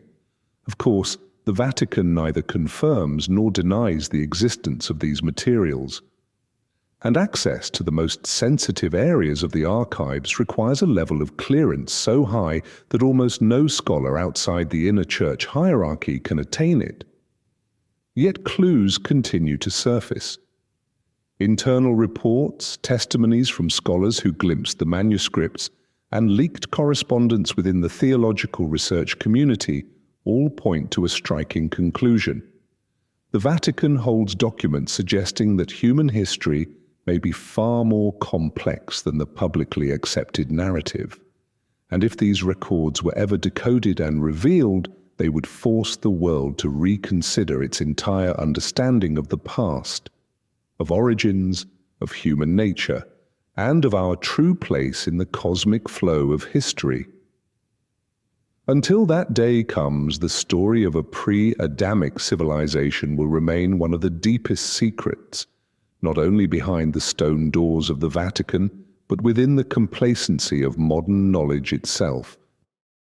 Throughout the flow of history, there are ancient artifacts that astonish not merely for their beauty or artistic value, but for the deep questions they pose about humanity's past. One such object, perhaps one of the most enigmatic maps ever discovered, is the Piri Reis map.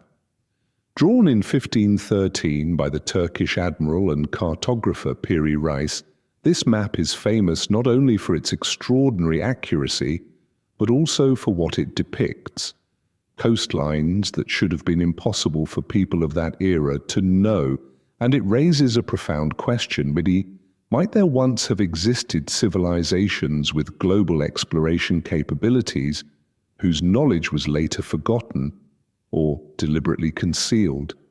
Today, only a fragment of the Piri Reis map remains. Discovered in 1929 in the archives of Istanbul's Topkapi Palace. The surviving portion shows the western coasts of Africa, the eastern coast of South America, and most controversially, a part of Antarctica, with details that continue to baffle researchers. First, it must be said that in 1513 Antarctica had not yet been officially discovered.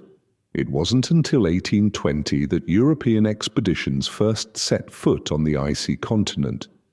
Yet on the Piri Reis map, the southern region is depicted as a landmass with clearly drawn coastlines, notably free of ice. This has led to many bold theories. One researcher, Charles Hapgood, author of Maps of the Ancient Sea Kings, argued that the Piri Reis map may have been copied from much older sources, dating to a time when Antarctica was not yet covered in thick ice. Hapgood cited geological studies suggesting that parts of Antarctica's Queen Maud Land coastline may have been ice-free around 6,000 years ago, or even earlier. If this is true, then to have drawn such details, ancient seafarers or cartographers must have possessed global exploration capabilities, something that mainstream history does not yet accept. Even in the map's own notes, Piri Reis clearly states that he compiled it from very ancient source maps, including charts from the time of Alexander the Great, and even some maps copied from much earlier times. He described the process as assembling fragments of long-lost knowledge preserved through generations of mariners. Another striking detail is the map's extraordinary accuracy regarding the coasts of South America and Africa. Compared to contemporary European maps, which still contained major errors, Piri Reis's map displays coastlines with shapes and proportions remarkably close to modern standards. Many researchers argue that this level of precision could not have been achieved through mere coastal voyages and the rudimentary surveying techniques of the Middle Ages. One theory is that the original maps Piri Reis accessed may have employed advanced projection methods, something only civilizations with very high mathematical and astronomical knowledge could accomplish, and so the greatest question remains unanswered: where did those original maps come from? According to internal academic records from the Ottoman scholarly tradition, there are hints that the libraries of Constantinople, which had preserved many ancient manuscripts from the Byzantine Empire, were an important source of knowledge for Islamic scholars of the Renaissance.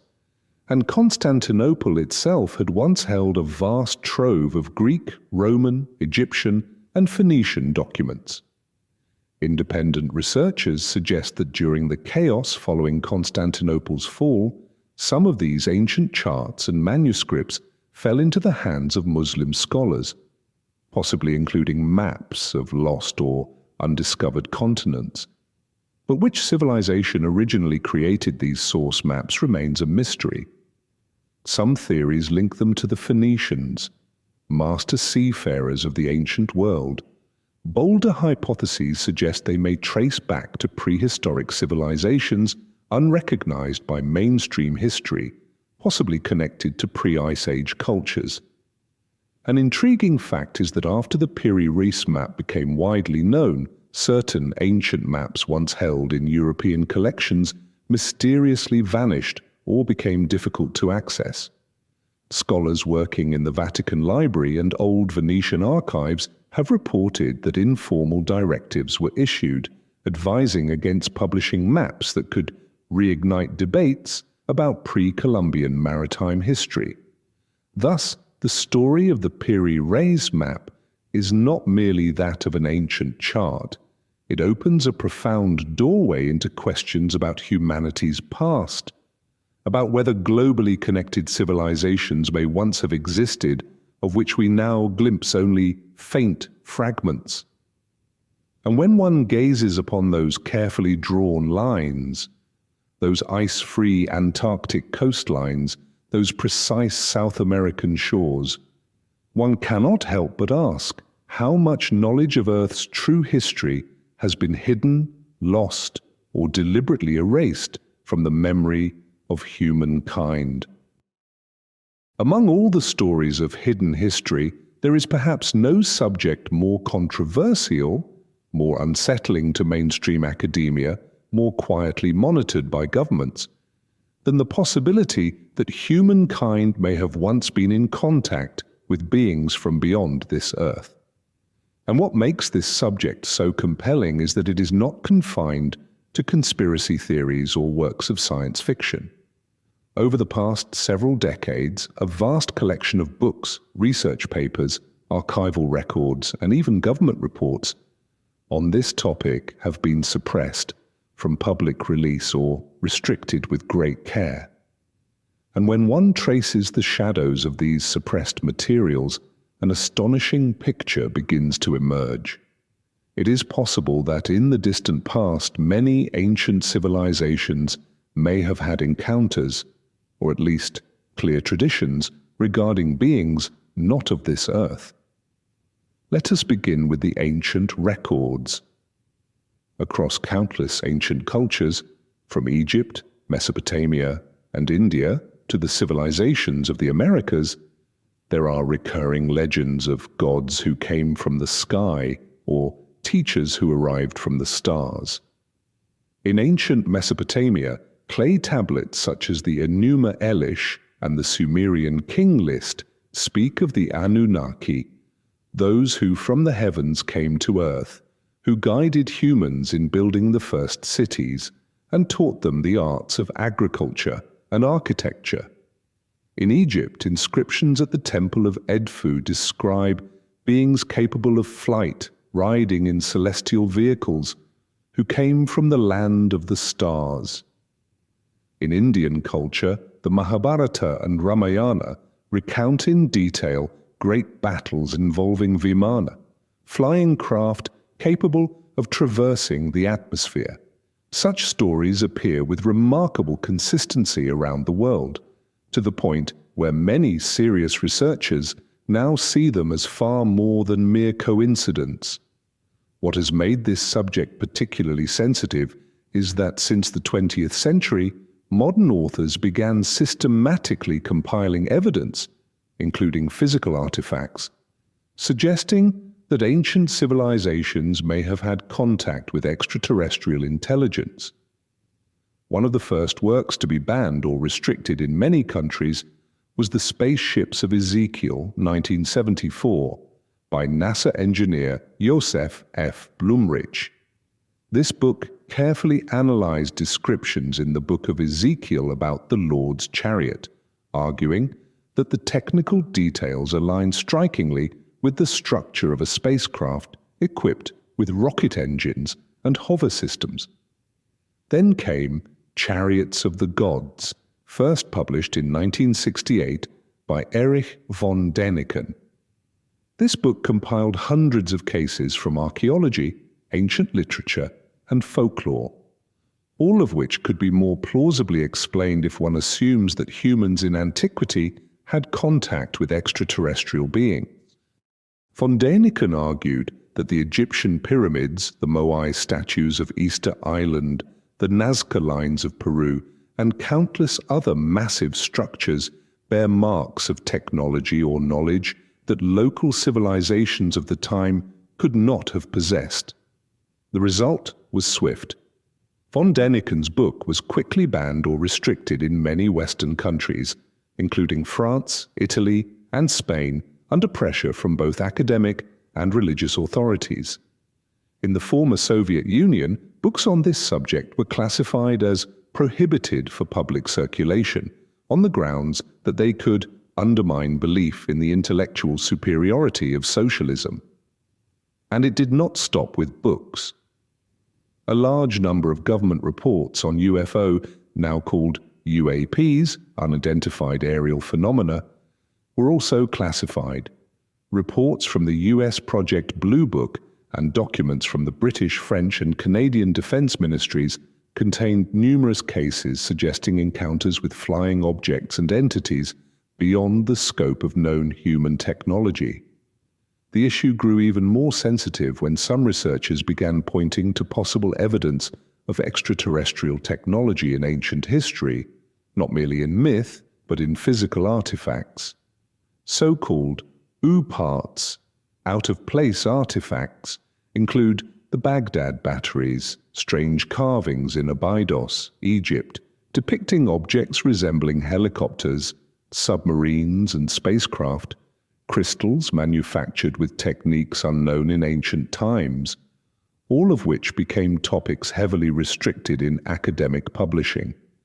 Many scholars attempting to publish papers on these phenomena in mainstream scientific journals were rejected outright or labeled as unscientific. In some cases, published papers were even withdrawn after external pressure from unnamed organizations. But why is this subject so tightly controlled?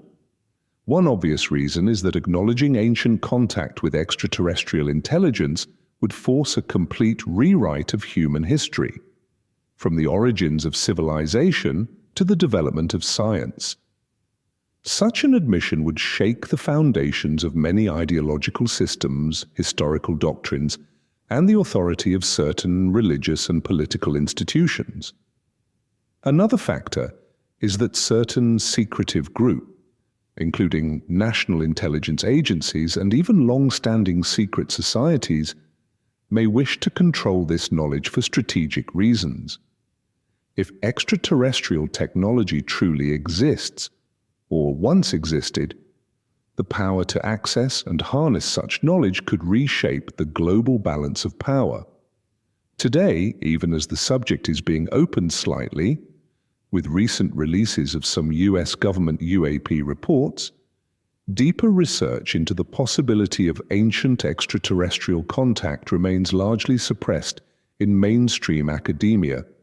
Modern, forbidden books on this subject continue to be marginalized, never included in official history or archaeology curricula. Yet despite all efforts to conceal it, the question remains. And with every new, unexplained artifact, with each ancient text translated anew, the story of possible contact between ancient civilizations and extraterrestrial beings once again stirs humanity's deepest curiosity.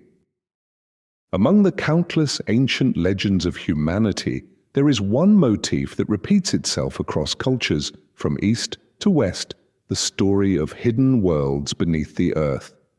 The ancient Greeks spoke of Hades, the underworld. The Norse told of Svartalfheim, the realm of dwarven craftsmen dwelling deep within the mountains. In India, legends tell of Patala, a subterranean kingdom inhabited by wise beings and mysterious creatures. Yet beyond these mythic tales lies an idea that has captured human imagination for centuries, the idea that beneath the Earth's surface there may exist actual advanced civilizations thriving in vast hidden spaces yet to be discovered.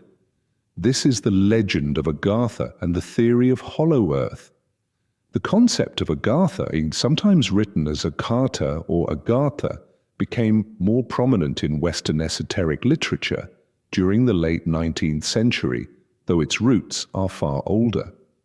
According to Tibetan and Indian traditions, Agartha is a mysterious kingdom located deep beneath the Himalayas, connected to the surface through vast networks of tunnels stretching across the world. It is believed that the inhabitants of Agartha, sometimes described as spiritual masters, sometimes as descendants of ancient civilizations, retreated underground to escape global cataclysms and humanity's endless wars. There, they continued to develop advanced knowledge and superior technology, isolated from the surface world. But how did this idea become so deeply rooted in modern consciousness? In part, it stems from the writings of explorers and mystics. In the late 19th century, French author Joseph-Alexandre Saint-Yves d'Alvedre published Mission de l'Inde on Europe, in which he described Agartha as a supreme center of wisdom, said to preserve the total knowledge of ancient humanity. Saint-Yves claimed to have made contact with representatives of this kingdom through mystical rites. Later, the Russian explorer Nicholas Roerich, who led expeditions across Central Asia, recorded similar legends heard from Tibetan lamas.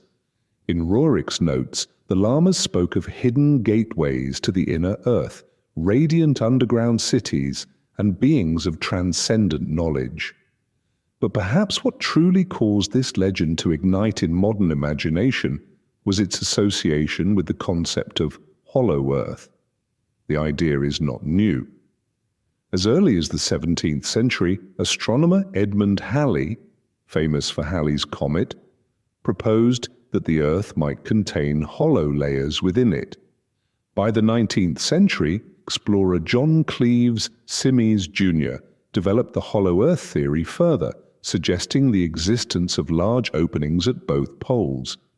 Simmes even lobbied the US Congress to fund an expedition to the Arctic in search of an entrance to the inner Earth, though his efforts were ultimately unsuccessful. Later works such as The Smoky God by Willis George Emerson, 1908, and Etidorpa by John Uri Lloyd continued to fuel the myth of civilizations beneath the Earth's crust. Curiously, during the 20th century, certain unexplained phenomena gave further life to these theories. Many pilots flying over the North and South Poles reported anomalous optical and magnetic phenomena. Some even described seeing green lands in regions where only ice should exist. The most famous account comes from Admiral Richard E. Byrd, the American explorer who led expeditions to both the North and South Poles. In his diary, Byrd described a flight over the North Pole in 1947, during which he claimed to have seen ice-free lands, strange creatures, and artificial structures. Naturally, these reports were officially denied or classified by the US government. Byrd's full diary was never fully released, and the portions relating to this Arctic experience remain the subject of intense controversy. Today, mainstream science completely rejects the hollow Earth theory in a literal sense, citing seismic, gravitational, and magnetic evidence that does not support such a structure. But this has not stopped belief in a symbolic Agartha or even the possibility of a physical Agartha beneath geological layers still unexplored. Some modern researchers propose that even if there are no vast hollow cavities, there may well be immense natural cave systems connecting various parts of the world. Cave systems like Hang Son Doong in Vietnam, large enough to house entire forests, or the underground complexes of Cappadocia and Derinkuyu in Turkey, demonstrate that nature is fully capable of creating vast subterranean spaces. Could some of these spaces once have been used by ancient civilizations, or perhaps still be in use today? That is a question which remains unanswered. And like all great legends, it is precisely this silence, this veil, and the scattered, inexplicable clues that keep the story of Agartha and Hollow Earth alive, as an unwritten chapter in humanity's hidden history. Among the greatest mysteries of human history, one question has always puzzled scholars, engineers, and lovers of the past alike. Why do so many ancient structures, from the pyramids of Giza, the Temple of Baalbek, Machu Picchu, to megalithic astronomical observatories, exhibit such precision, durability, and harmony that even with modern technology, many of their details remain impossible to fully replicate? Could it be that the ancients relied solely on experience and manual labor? Or did they possess forms of knowledge that transcended ordinary engineering, an understanding that combined physics, mathematics, astronomy, and deeper universal principles we are only beginning to rediscover? This question leads us into a very special domain: metaphysical building knowledge. Once present in ancient civilizations, now largely lost or hidden within esoteric traditions, forbidden books, and the teachings of secret societies. Let us begin with the clearest evidence: the very structures that still stand today. The Great Pyramid of Giza, with its multi-ton stone blocks fitted together with tolerances of just a few fractions of a millimeter, is not only an engineering marvel. Its orientation and form encode remarkably advanced astronomical knowledge. The three Great Pyramids are aligned precisely with Orion's belt, corresponding to the three stars of the belt, which in Egyptian belief represented the god Osiris.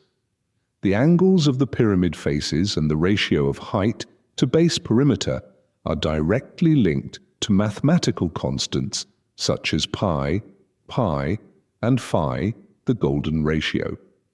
How the ancient Egyptians arrived at these values remains unknown. Their surviving mathematical texts offer no clear explanation. The Temple of Baalbek in Lebanon presents an even greater challenge. Its trilithon blocks, each weighing between 800 and 1,200 tons, surpass anything modern cranes can lift.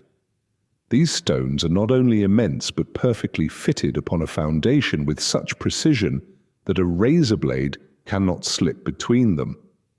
At Machu Picchu and Sacsayhuaman, the Inca perfected an earthquake-resistant stone joining technique using irregularly shaped stones that fit together seamlessly without mortar. After thousands of years in one of Earth's most seismically active regions, these walls remain perfectly stable. All of these structures share a common trait. They were not built solely for practical or ceremonial purposes. Recent studies suggest that they were constructed according to principles that harmonize with the Earth's energy fields, with astronomical cycles, and perhaps even with resonant frequencies modern science is only beginning to explore. What metaphysical knowledge did the ancients apply, and why was it lost? Many independent researchers, and some scholars within esoteric circles, believe that ancient civilizations possessed integrated systems of knowledge, where mathematics, sacred geometry, acoustics, and natural energy fields were woven into the very fabric of their architectural arts. One clear example is sacred geometry, from the pyramids of Egypt to Gothic cathedrals, from Eastern mandalas to Stonehenge. Patterns such as the golden ratio, the pentagram, and the Fibonacci spiral appear with astonishing consistency. These ratios are not merely aesthetic. They correspond to natural resonant frequencies, to human biofields, and to deeper physical phenomena. In Western esoteric traditions, particularly within secret societies such as the Freemasons and Rosicrucians, fragments of this knowledge have been preserved, though cloaked in symbols and cryptic language rather than transmitted as direct, technical instruction. The lost or forbidden materials of the past, particularly from the Library of Alexandria and ancient monasteries, are believed to have contained detailed manuscripts on how to calculate the intersecting energy points on Earth's surface, akin to today's concept of ley lines. Principles of acoustic resonance used to enhance the durability and spiritual effects of structures. Geometric and astronomical formulas for aligning architecture with key celestial events. How to select and apply materials according to their resonant properties. Explaining why certain stones were chosen for specific parts of pyramids and temples. Crucially, much of this knowledge is no longer taught openly. Since the Renaissance, as science separated from spirituality and intuitive wisdom, such metaphysical insights were dismissed as mysticism, no longer seen as part of legitimate architectural science. In addition, religious authorities of the past had strong motives to suppress this knowledge, especially when it stemmed from pre-Christian or Eastern traditions, and was thus labeled heretical. Today, a handful of pioneering engineers and researchers are working to rediscover these lost principles. Studies of ancient acoustics in pyramid ritual chambers, analyses of sacred geometry's biological effects, and new investigations into geomagnetic wave patterns at ancient sites are revealing that the ancients may indeed have surpassed us in their ability to harmonize matter with invisible energy fields. Yet the path to fully reclaim this wisdom remains long, for the texts that once recorded it have mostly been lost, burned, or confined to forbidden archives. And until humanity is once again ready to bridge the gap between science and spirit, the secrets of metaphysical architecture may remain one of the darkest and most hidden chapters in the history of civilization. When we think of the Crusades, what comes to mind are images of Christian armies sailing east to reclaim the Holy Land, driven by religious fervor and the ambitions of Western expansion. But few know that behind the bloody battles of the Crusades ran another more secret stream, a parallel campaign rarely recorded in official histories, a vast search for ancient knowledge and the remnants of forgotten civilizations. And the most astonishing part, many of the relics the Crusaders brought back were never displayed in churches or museums. Instead, they were locked away in the most secret archives of the Vatican, accessible only to a chosen few. The first hints of this hidden campaign do not come from official historians, but from scattered records preserved in the documents of Western esoteric societies, especially certain secret branches of the Knights Templar, the most enigmatic order of the Crusades.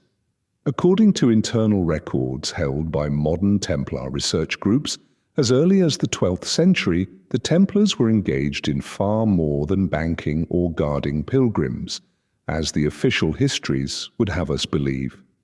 They also conducted organized excavations beneath sacred sites in Jerusalem, most notably around the Temple Mount. Some recovered documents, translated from ancient texts once kept in Templar commanderies in France and Portugal, describe astonishing finds, stone tablets inscribed with an unknown language, possibly linked to pre-Judaic civilizations. Manuscripts containing advanced technical and astronomical knowledge far beyond what medieval Europe possessed. Symbols and tools likely connected to Eastern mystical traditions. Most intriguing of all are the records of maps and descriptions of lost ancient lands, which some researchers associate with legends of Atlantis or other prehistoric civilizations. But why were these treasures never made public? Here lies the crux of the matter. According to indirect evidence, as the Templars grew too powerful, the Vatican, pressured by the French crown and conservative forces within the Church, launched a campaign to destroy them. Yet instead of obliterating the artifacts the Templars had gathered, many were seized and quietly transferred to the Vatican's secret archives. Records from the 14th century mention clandestine transports from fallen Templar monasteries to Rome. Some of these items are believed to have been sealed within the underground vaults of the Vatican Library. Others may have fallen into the hands of esoteric societies, where they were preserved in deep secrecy. Curiously, from the 15th century onward, waves of new knowledge began to appear in Europe, from Hermetic philosophy to esoteric science and sacred geometry, the origins of which remain largely unexplained. Some scholars believe that the Templars or their allied networks quietly leaked portions of this knowledge obtained in the East and from ancient relics. But the core knowledge, the materials concerning prehistoric civilizations, architectural mastery, and metaphysical cosmology, is thought to have been locked away by the Vatican. These documents, if they exist and were made public, could fundamentally challenge the pillars of Western religious doctrine, which rests on a view of human history beginning with the biblical creation. One indirect piece of evidence is that for centuries, the Vatican has consistently refused requests to open its archives to independent scholars. Even faithful Catholic academics are granted access only to carefully curated sections. The deep archives, where materials from the Crusader campaigns may lie, remain strictly off-limits. So what did the Crusaders really bring back? We may never know for certain, but the remaining clues, from symbols in ancient Templar churches to forbidden emblems, suggest that beneath the visible Crusades ran a profound current of hidden knowledge, far richer than the official histories reveal. And until the Vatican, or someone else, unlocks the great iron doors of these forbidden vaults, this question will continue to haunt all who yearn to understand the true history of humankind. In the vast canvas of human history, the rise and fall of civilizations is often portrayed as the inevitable result of natural forces, disasters, wars, plagues. These are the causes most often cited in official records. But there is another side to this story, a darker and far more unsettling side, seldom included in mainstream education, the tale of civilizations that were not destroyed by fate, but by the deliberate will of forces lurking in the shadows. The questions beg to be asked. Why? And who wielded the blade? To find the answers, we must look deeper, into cases where the collapse of once great cultures was not the random hand of misfortune, but the outcome of carefully orchestrated plans to erase knowledge, control history, and shape global power. One of the clearest examples is the destruction of the Cathar civilization in southern France during the 13th century. The Cathars, united with their simple philosophy of life, respect for spiritual freedom, and preservation of ancient religious and medical knowledge, were seen as a profound threat by the Roman Catholic Church. The Albigensian Crusade was not merely a religious war, it was a systematic campaign to obliterate an entire culture, to burn its sacred texts, to silence its teachers, and to eliminate alternative streams of thought. When the fortress of Montségur fell in 1244, not only were thousands of people burned alive, so too were countless precious manuscripts reduced to ash. Who orchestrated this? Clearly, the Vatican, driven not only by the defense of doctrine, but by the deeper aim of ensuring that no stream of knowledge outside its sanctioned control could take root. Another, even more subtle, example is the near-total erasure of indigenous knowledge in Central and South America following European conquest. The Maya, Inca, and Aztec civilizations possessed advanced systems of mathematics, astronomy, medicine, and architecture. Yet after the conquests, more than 99% of their written works were destroyed, burned by Franciscan and Jesuit priests in the name of purifying heresy. Why? Because this knowledge not only clashed with Christian worldviews, it threatened the monopoly of European scholars. To control knowledge is to control power, and in many cases, destroying an entire civilization was seen as the most efficient way to achieve this. Another profound example is the Harappan civilization of the Indus Valley. To this day, archaeologists remain unable to fully explain why this highly advanced urban culture vanished so completely.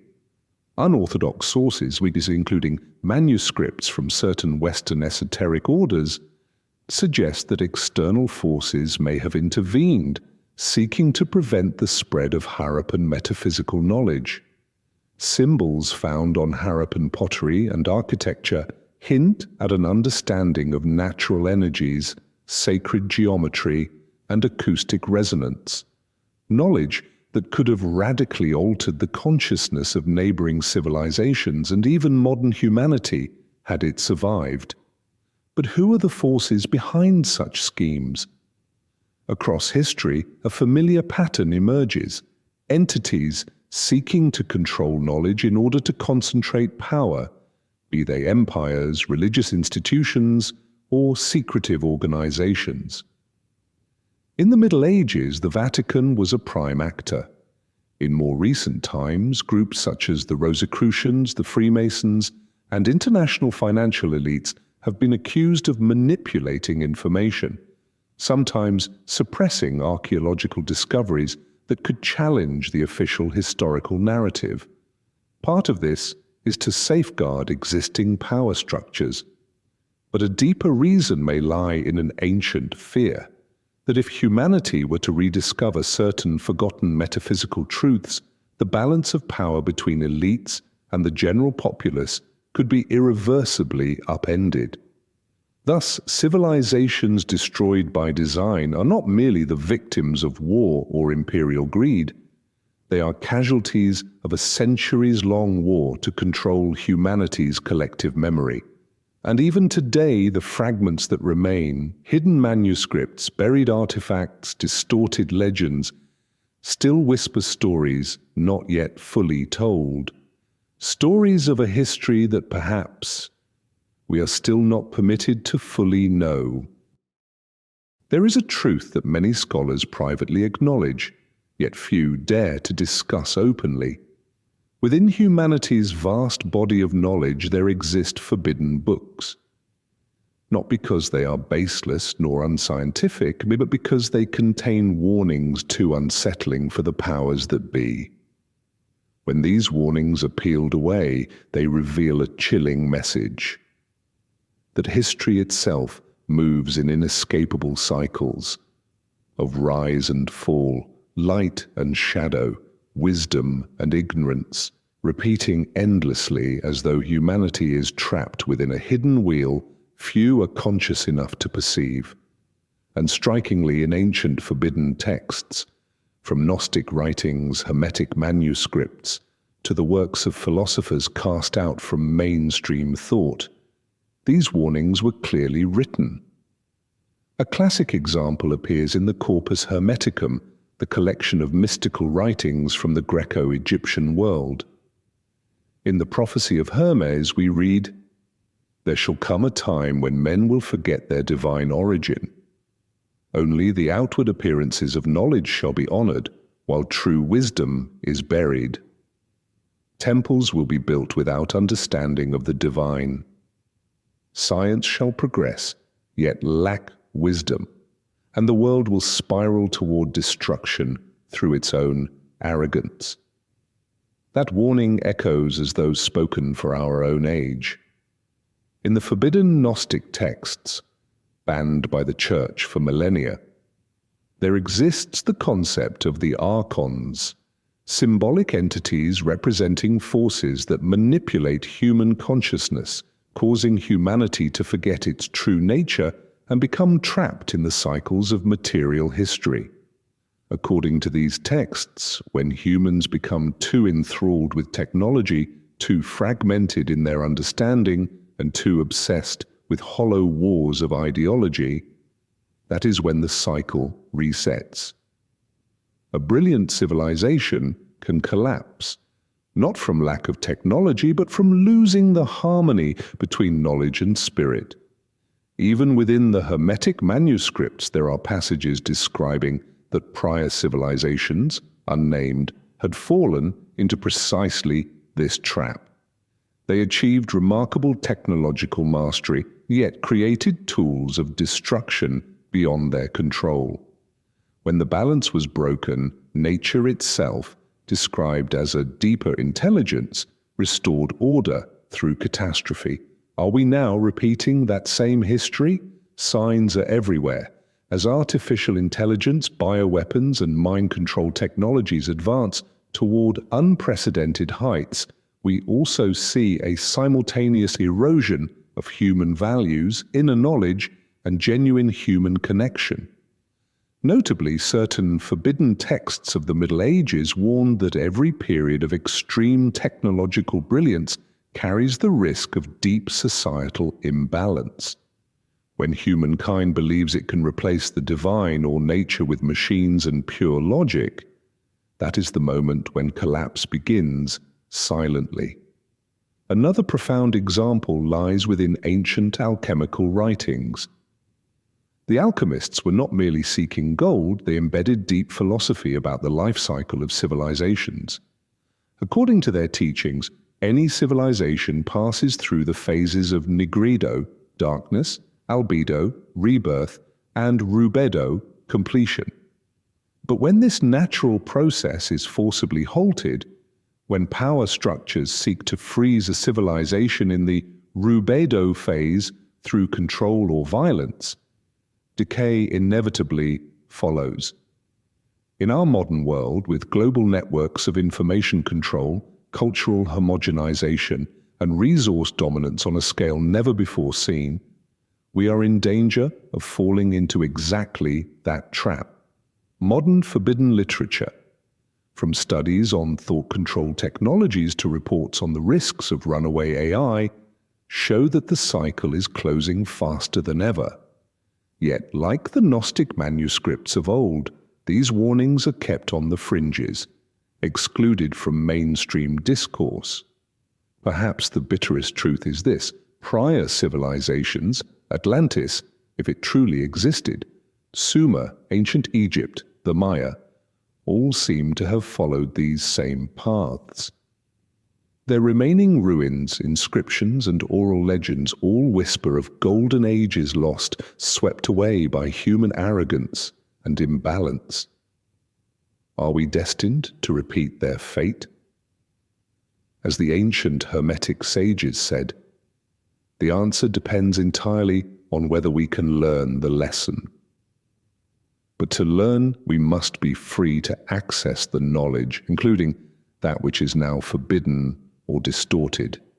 And perhaps in this turbulent age, seeking out the warnings contained in forbidden books and listening to the wisdom of the past may be our last chance to break free from the harsh cycle that human history seems unable to escape. Perhaps the greatest danger is not when a civilization collapses, but when its memory is erased from our collective consciousness. For when memory is lost, so too are the lessons.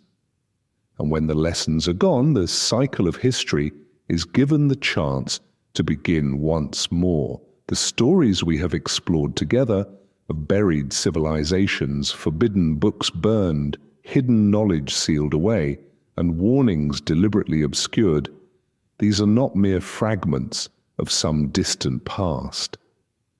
They stand as reminders that history, no matter how distorted or concealed, remains alive. It whispers through folk legends, through symbols etched into ancient stone walls, through manuscripts preserved in silent lineages. And above all, it lives in how we remember, how we retell, and how we act today. For each time someone asks, what lies beyond the official version of truth? That is a moment when a small part of history's hidden light is rekindled. Each time a person reads a forbidden text, explores a forgotten civilization, or sits quietly before an ancient ruin, not hurriedly snapping a photo for the internet, but truly listening to the stones, the winds, the echoes of memory. In that moment, the great wheel of ignorance slows, if only a little. But this is no easy task, for the forces that seek to control memory remain strong. They shape our education systems, dominate the media, and even influence the way we think about what history is meant to be. They would have us believe that stories outside the mainstream are mere conspiracies, that ancient knowledge is mere myth, and that nothing exists beyond the polished surface of the officially approved historical narrative. Yet you and I, having journeyed this far together, can sense a deeper truth. There are too many puzzle pieces that do not fit within the story we were taught. Too many traces have been deliberately obscured. Too many warnings have been quietly ignored. And if we do not choose to speak of these stories, they may truly vanish. But history does not die, as long as there are those willing to tell it, those willing to listen, and those willing to question. So when you turn off this video, take a moment to look again at those old maps, those ancient statues, those faded pages you may have once glanced at without a second thought. Perhaps some small symbol, some forgotten mark, might lead you toward a new path of discovery. And when someone tells you that history has only one version, smile. Because after this journey, you now know history is always layered, multidimensional, and alive in hidden currents, waiting for those who truly listen. If you find these kinds of topics worth reflecting on, I invite you to share your thoughts in the comments below. I would love to read your insights and questions, for it is those very questions that keep this conversation alive. And if you wish to continue exploring these forgotten corners of our past, feel free to subscribe to the channel. There are many more deep, thought-provoking stories still waiting to be told, because history does not die. It waits for someone to bring its light forth once more.